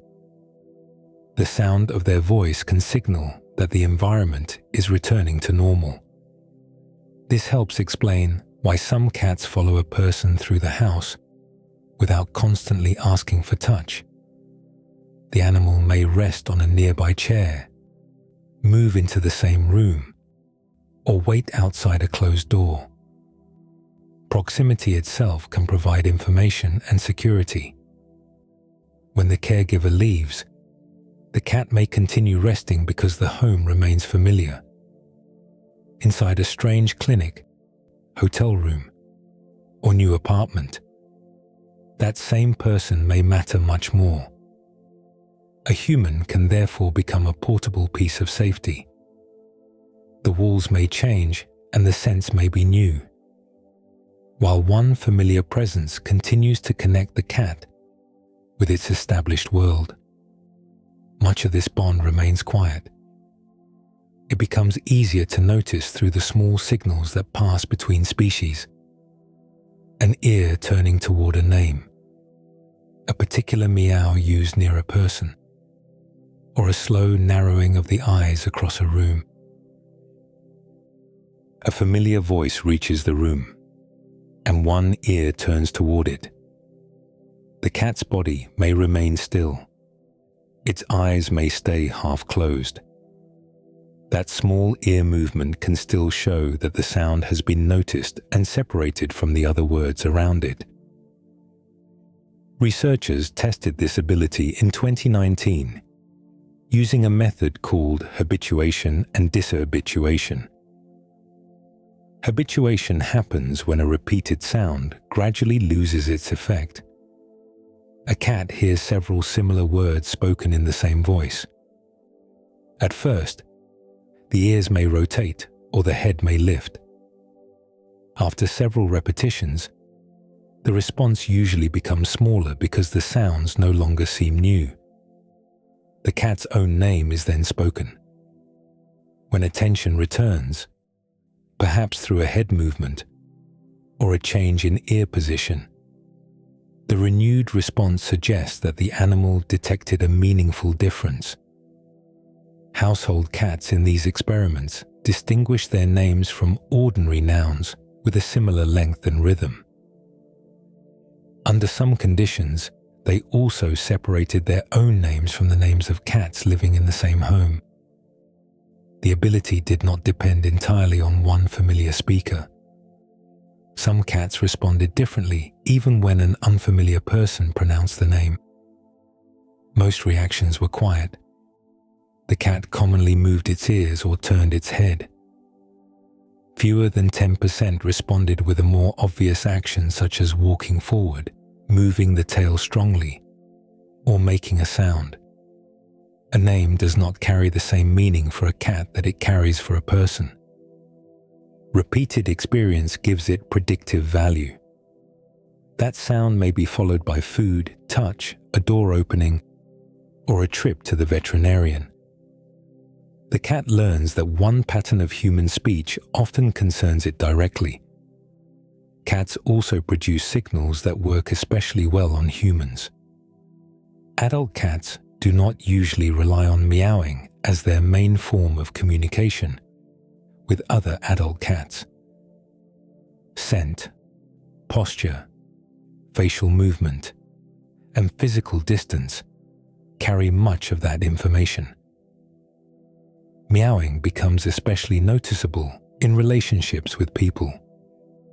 A cat may develop different sounds around feeding time, closed doors, or requests for attention. Humans often become skilled at recognizing the calls of their own animal, even when they cannot identify every cause perfectly. Purring can also change with the situation. A purr produced while resting comfortably is often low and steady. Some cats add a higher voiced sound when asking for food. This type is sometimes called a solicitation purr. The higher part overlaps with frequencies that people tend to notice quickly. Human listeners have judged these purrs as more urgent and less pleasant than ordinary purring, which may make them harder to ignore during an early morning feeding request. Communication also passes through the eyes. In 2020, researchers studied a behavior often called slow blinking. One experiment involved 21 cats from 14 households. Owners sat near their cats, narrowed their eyes slowly, and then relaxed their faces. The cats produced more eye-narrowing movements after the humans performed the same action than they did during a neutral condition. A second experiment used an unfamiliar researcher. Cats were somewhat more likely to approach an offered hand after the person slowly narrowed their eyes. Slow blinking appears to function as a positive social signal. It should not be treated as a perfect feline translation of a human smile. The meaning depends on distance, posture, familiarity, and the rest of the interaction. A relaxed body and soft gaze create a different message from narrowed eyes, paired with tension or blocked movement. These exchanges develop through repetition. A person notices which sound brings the cat into the kitchen. The cat learns which meow causes the person to rise from a chair. A slow blink receives another slow blink in return, and both individuals become more likely to repeat it. No shared dictionaries required. Each species learns which signals reliably change the behavior of the other. This practical language remains quieter than the communication many people expect from dogs. A cat may show recognition through one ear, offer affection by remaining nearby, or end contact by turning its head before walking away. Those subtle signals become easier to understand once independence is recognized as part of the relationship, rather than an absence of it. A cat may follow one person through the house, while almost never sitting on that person's lap. It moves from the kitchen to the hallway, then settles on a chair in the same room. When the person stands, the cat rises a few moments later and follows again. This pattern can look distant when judged by human expectations of affection. From the cat's point of view, remaining nearby may already be a clear social choice. Friendly contact often begins with the tail. A cat approaching with its tail held upright is usually offering a relaxed greeting. The same signal appears between familiar cats, especially when they meet after spending time apart. The tip may curve slightly as the animal comes closer. A cheek may then press against a leg, hand, or nearby piece of furniture. Rubbing places scent from glands around the face onto the surface. It also occurs between cats that share a comfortable social relationship. The behavior can maintain a familiar group scent while creating brief physical contact. A cat may repeat the movement along a person's ankle, then settle several feet away. That distance does not cancel the greeting. Proximity and touch are separate choices. Some cats prefer to remain within sight of a caregiver, while avoiding prolonged handling. Others enjoy lying against a person, but dislike being picked up. A cat resting at the foot of a bed may be choosing warmth, familiarity, and social closeness at the same time. Brief grooming can carry similar meaning. A few licks to a person's hand or hair may resemble the social grooming shared by bonded cats.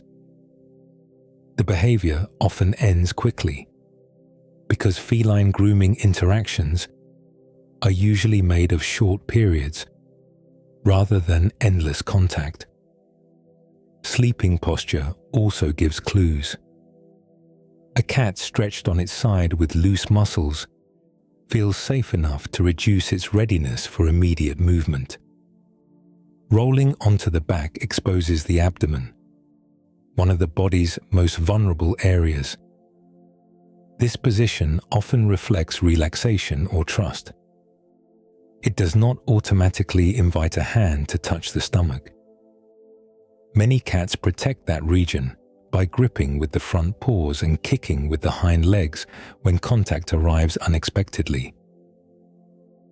Petting elsewhere can also become uncomfortable if it continues too long. Early signals are usually quieter than a hiss or bite. The skin along the back may ripple. A slowly moving tail can begin striking the floor with greater force. Ears may rotate sideways or backward. The cat might turn its head toward the hand, tense its shoulders, or begin grooming suddenly. These movements show rising arousal, which means the nervous system is becoming more activated. The feeling may include excitement, irritation, uncertainty, or a mixture that changes from moment to moment. Stopping at the early signals allows the cat to leave without conflict. That freedom changes later interactions. When an animal knows it can step away, approaching a person carries less risk. Voluntary contact can then occur more often because the cat retains control over distance and duration. Researchers tested this principle in a study involving 100 cats. People were given practical guidelines for interaction. The approach emphasized allowing the cat to choose when contact began, watching its body language, and focusing touch on areas many cats prefer, such as the cheeks and the base of the ears. Under these conditions, the cat showed more friendly behavior and fewer signs of aggression or conflict. The guidelines did not create one universal rule for every animal. Individual preferences remained clear. One cat may enjoy strokes along the back. Another may prefer only brief contact around the face. Age, pain, early handling, and current mood can all change what feels comfortable. Respecting those differences allows affection to remain predictable. A cat that leaves and later returns has not rejected the relationship. It has regulated the amount of contact and chosen to begin again. That pattern helps explain why feline trust can feel unusually meaningful to people. The animal keeps much of its independence while repeatedly deciding that a particular person is worth approaching. For millions of households, this quieter form of companionship is part of the appeal. The ancient cat earned its place near people by hunting animals that damage stored food. A modern household cat may never see a granary or catch a single mouse. Its main contribution is often much quieter.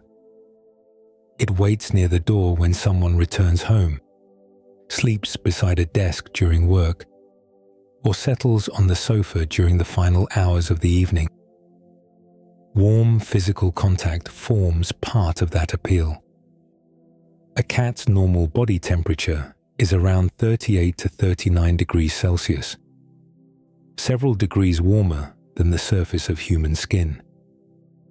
When the animal curls against a leg or lies across a lap, that warmth becomes easy to notice. Soft fur, steady breathing, and the low vibration of a purr add gentle sensory details that can hold attention without demanding much effort. Play brings a different kind of reward. A cat may race after a toy, hide behind a chair, or leap toward a moving string with complete concentration. The same hunting sequence that once protected grain stores becomes a shared household activity. People often learn the small preferences of one particular animal, including which toy creates interest, which hiding place appears before a pounce, and how long the cat wants the game to continue. Daily care creates structure around these moments. Food may arrive at the same time each morning. Litter areas need checking and regular cleaning. Play, grooming, nail care, veterinary visits, and medication can become dependable parts of the week. An older cat with arthritis may need a lower step onto the bed. A diabetic cat may require insulin at carefully planned times. These tasks can create a sense of responsibility and rhythm, especially for someone whose days might otherwise have few fixed points. The cat's voluntary approach gives the relationship a particular emotional quality. A person cannot always call a cat across the room and expect an immediate response. When the animal leaves a quiet hiding place, walks over, and settles nearby, the choice is visible. That approach may feel rewarding because it grows from familiarity and trust rather than constant obedience. A cat can offer company while allowing long periods of silence. This suits people who enjoy sharing space without continuous conversation or activity. During reading, remote work, illness, or a quiet evening alone, the animal's presence may make the home feel occupied. Researchers have tried to measure how these relationships affect human health. Some experiments find short-term changes during positive contact with an animal. People may report feeling calmer after petting a familiar cat. Heart rate or stress-related measurements can also shift during a peaceful interaction. Such effects describe what happens over minutes or hours. They do not prove that cat ownership permanently lowers blood pressure, prevents depression, or removes loneliness. Long-term studies produce a much more complicated picture. Systematic reviews, which gather and compare results from many studies, have found positive, neutral, negative, and mixed associations between pet ownership and psychological health or quality of life. Part of the difficulty comes from reverse causation. This means the apparent cause and effect may run in the opposite direction. A person experiencing loneliness might decide to adopt a cat, making loneliness more common among pet owners before the animal has had any influence. Selection effects create another challenge. People who choose cats may already differ from non-owners in age, income, housing, personality, physical health, or household structure. Those differences can shape the results even when researchers try to account for them. The burdens of care matter as well. Veterinary costs, allergies, damaged furniture, disrupted sleep, and worry about an ill animal can add stress. A poorly matched relationship may feel difficult for both species. Someone who wants constant physical affection may struggle with a cat that prefers distance. An active young cat may become frustrated in a home offering little play or climbing space. The category of cat owner therefore reveals less than the quality of the actual relationship. Benefits grow from the daily fit between one person, one animal, and the environment they share.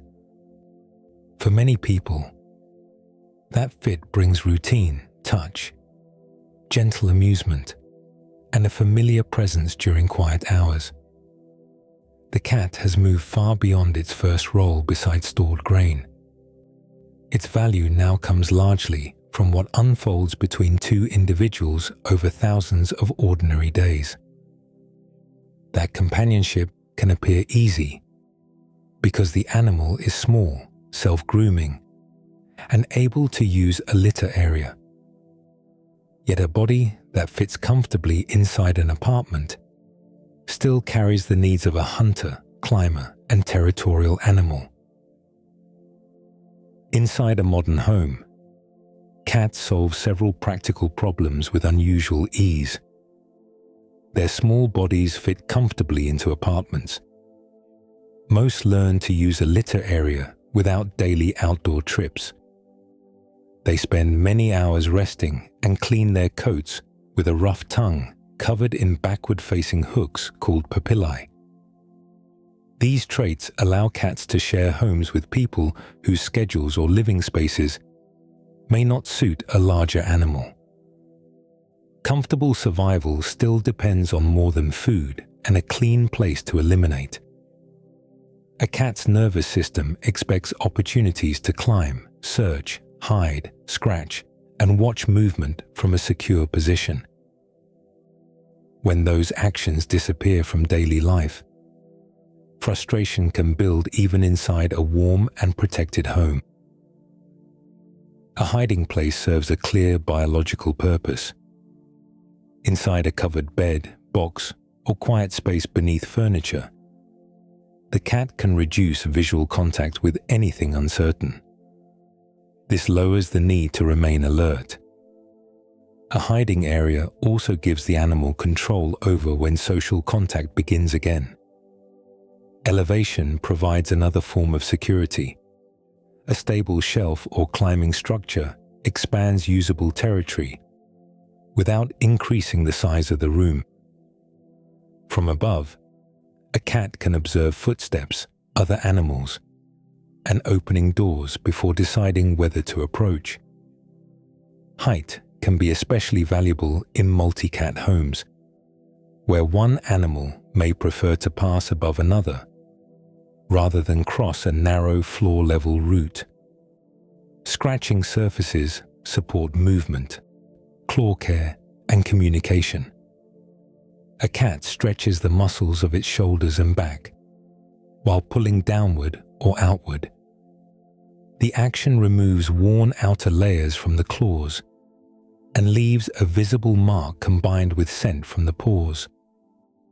A post needs enough height and stability for the cat to lean its body weight against it.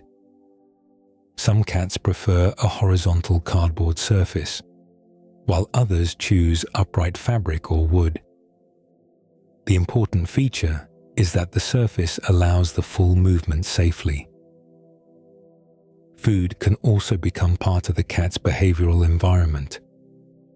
In the wild, a small cat may spend hours locating and attempting to capture several small animals. A bowl places an entire meal in one predictable location and removes nearly every stage before eating. Puzzle feeders restore part of that effort. Food may be hidden inside a rolling object, beneath movable covers, or in several small portions around a room. The cat must smell, reach, or move something to obtain it. These activities use searching and problem-solving without requiring live prey. Play serves a related purpose.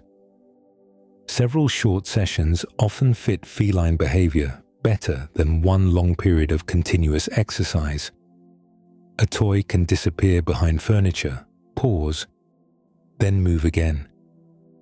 The cat receives opportunities to watch, stalk, rush, and capture. Allowing the toy to be caught gives the sequence a clear ending. Constantly keeping it beyond reach may create frustration rather than satisfying play. The arrangement of basic resources matters as much as the number of toys.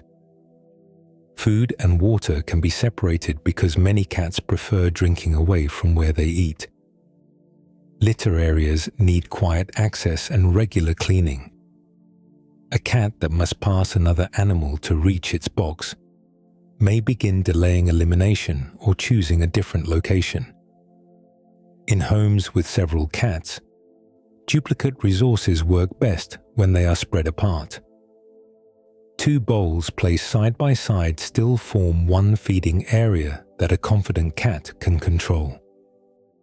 Separate locations allow each animal to approach without being watched or blocked. Indoor life can protect cats from traffic, infectious disease, fights, poisons, and attacks by larger animals. It can also reduce their contact with wild birds and small mammals. A poor indoor environment brings different risks. Low activity may contribute to weight gain. Limited choices can increase tension, while crowded resources may create conflict that remains quiet and easy to miss. Some cats respond through over-grooming, hiding, urine marking, or repeated attempts to escape. Enrichment means replacing important opportunities that confinement has removed. It gives the cat safe ways to use its senses and body, while retaining control over distance and activity. The goal is a home where the animal can behave like a cat without facing the hazards of an unmanaged outdoor life. That balance becomes especially important because the same hunting ability that enriches play indoors can affect entire populations of wildlife when millions of cats roam freely outside. A cat slips through an open door and pauses at the edge of the yard.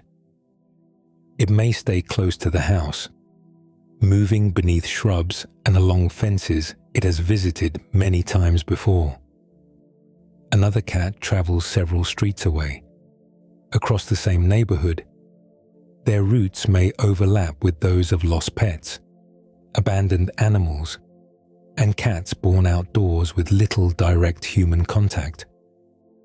Tracking studies show that these movements form connected networks around homes, farms, alleys, and feeding sites. Each animal may use only a modest area, yet many overlapping territories can place a dense population of small predators inside one landscape. Food provided by people helps make that density possible. An outdoor cat may receive meals every morning, while still searching for moving prey later in the day. Hunger influences how often an animal hunts, though the sight or sound of prey can activate the hunting sequence after the cat has eaten. A well-fed cat may stalk a bird, capture a mouse, or strike at a lizard without consuming it. Human food therefore supports survival, while hunting continues as a separate behavior. Under natural conditions, predator numbers are limited partly by available prey. When prey declines, fewer predators can find enough food to reproduce and survive. Regular feeding changes that relationship.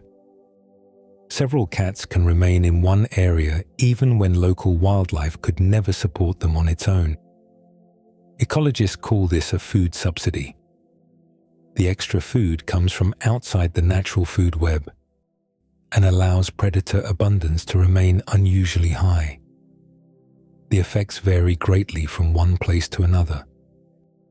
A cat roaming through a dense city encounters different wildlife from one living beside grassland, forest, or coastal nesting habitat. Species also differ in their ability to recover from losses. A common rodent producing several litters each year may respond differently from a seabird that raises only one chick during a breeding season. Islands can be especially vulnerable. Many island animals evolved for thousands or millions of years without similar mammalian predators. Ground nesting birds may remain still rather than flee from an approaching cat. Small reptiles can have nowhere else to move when their entire species occupies one island.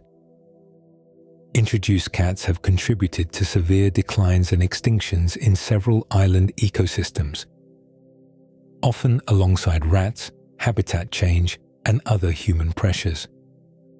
Large national estimates show the possible scale while carrying substantial uncertainty. One widely cited analysis estimated that free-ranging cats in the United States kill between roughly 1.3 and 4 billion birds each year. The same study estimated annual mammal deaths between about 6.3 and 22.3 billion. Researchers calculated these ranges by combining earlier studies of cat populations, outdoor access, and average hunting rates. They did not count every animal directly. The wide ranges reflect uncertainty in how many cats roam, how often they hunt, and how many captured animals are never brought home. Unowned cats were estimated to account for most of the mortality.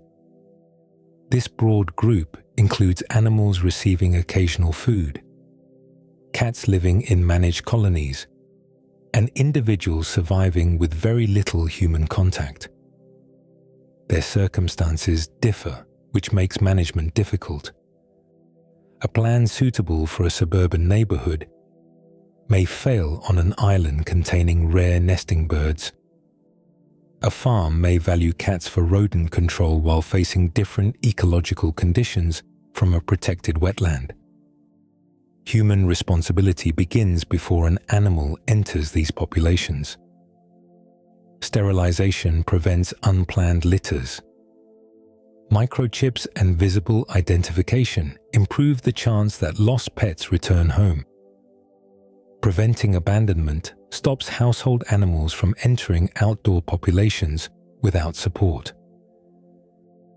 Enriched indoor homes can provide climbing, hunting play, and quiet territory, while reducing risks from vehicles, disease, and fights.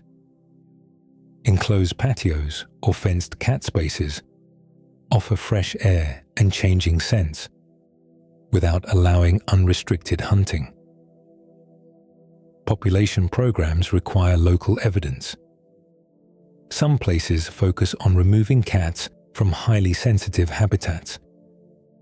Communities may combine adoption, sterilization, feeding controls, and long-term monitoring.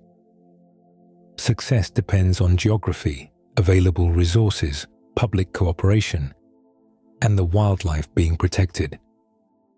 No single approach fits every landscape. The ecological impact does not make cats cruel. They perform the hunting movements carried by their lineage for millions of years. Humans created the conditions that allow those hunters to exist at densities nature would rarely maintain. That returns the story to the first grain stores, where a new human environment drew wildcats closer and rewarded their presence. The same partnership now reaches far beyond the walls of the home, leaving both species involved in what happens next. That shared responsibility rests on a relationship built across thousands of years. The cat sleeping on a blanket still carries the body of the hunter that first approached human settlements. Its claws rest inside protective folds of skin. Its carnassial teeth remain shaped for slicing meat. The ears can turn toward a faint sound while the eyes stay closed. Deeply rooted whiskers continue gathering information from the air and nearby surfaces. A sudden movement across the floor may awaken the old sequence of watching, crouching, and pouncing within seconds. Every part of that animal once served a life carried out without human care. The path toward the household began when people changed the landscape. Farming gathered seeds from wide fields and stored them inside permanent settlements. Rodents followed the grain into walls, bins, and sleeping areas. Small wildcats found prey concentrated around those structures and gained a reason to remain near human activity. Individuals that tolerated voices, smoke, and footsteps could hunt closer to the richest food supplies. Across many generations, differences in fear and learning began shaping which cats survived and reproduced beside people. Their bodies changed less dramatically than those of many domestic animals. The useful village cat still needed to hear a mouse, spring quickly, and feed itself when human help disappeared.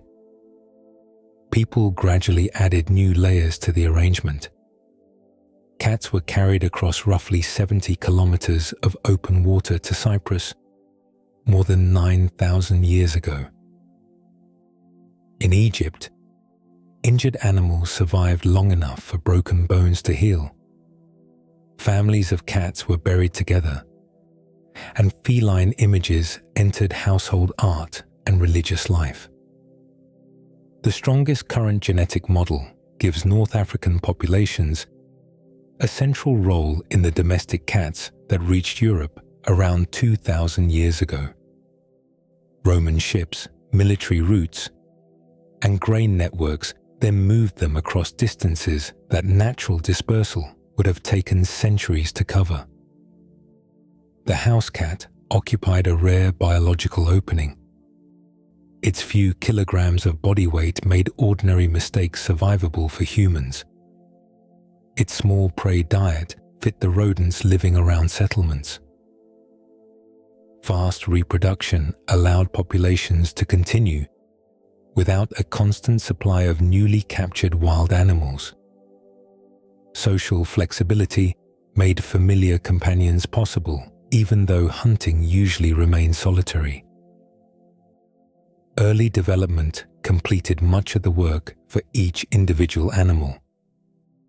A kitten handled gently between roughly 2 and 7 weeks of age can learn that human voices, scents, and hands belong within its safe world. Later experience continues shaping that trust. Inside the home, the cat builds a detailed territory from roots, elevated resting places, hiding areas, and familiar smells. A caregiver becomes part of that map. In an unfamiliar room, the return of a known person can help a cat settle and begin exploring again. Daily communication makes the relationship more precise. A name gains meaning through repeated association. A meow becomes linked with a door or meal. Slowly narrowed eyes can support a calm exchange across the room. Cheek rubbing leaves scent while renewing social contact. Resting nearby can carry as much importance as sitting directly on a lap. The cat retains control over many of these interactions.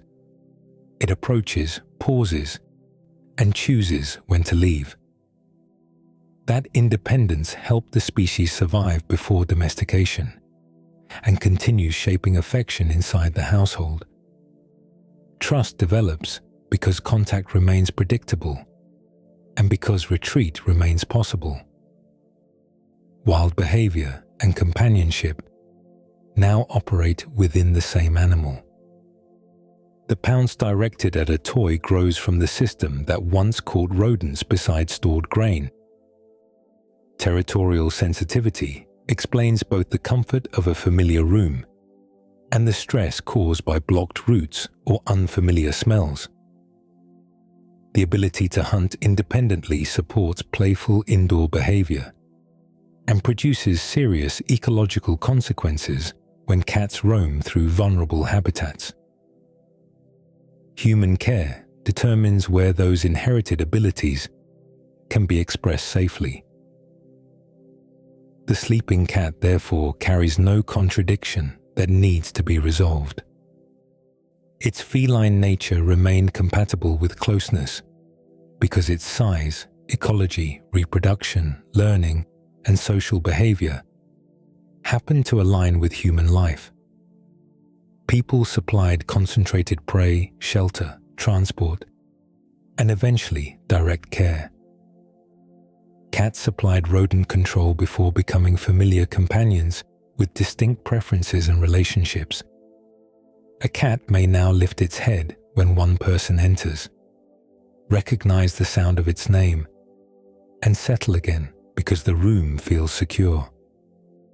The claws remain hidden inside the paws. The whiskers still measure the space around its face. The household has become part of its territory, and the human nearby has become part of the safety held within it. A small hunter entered an environment people had created, and over thousands of years, each species learned how to make room for the other.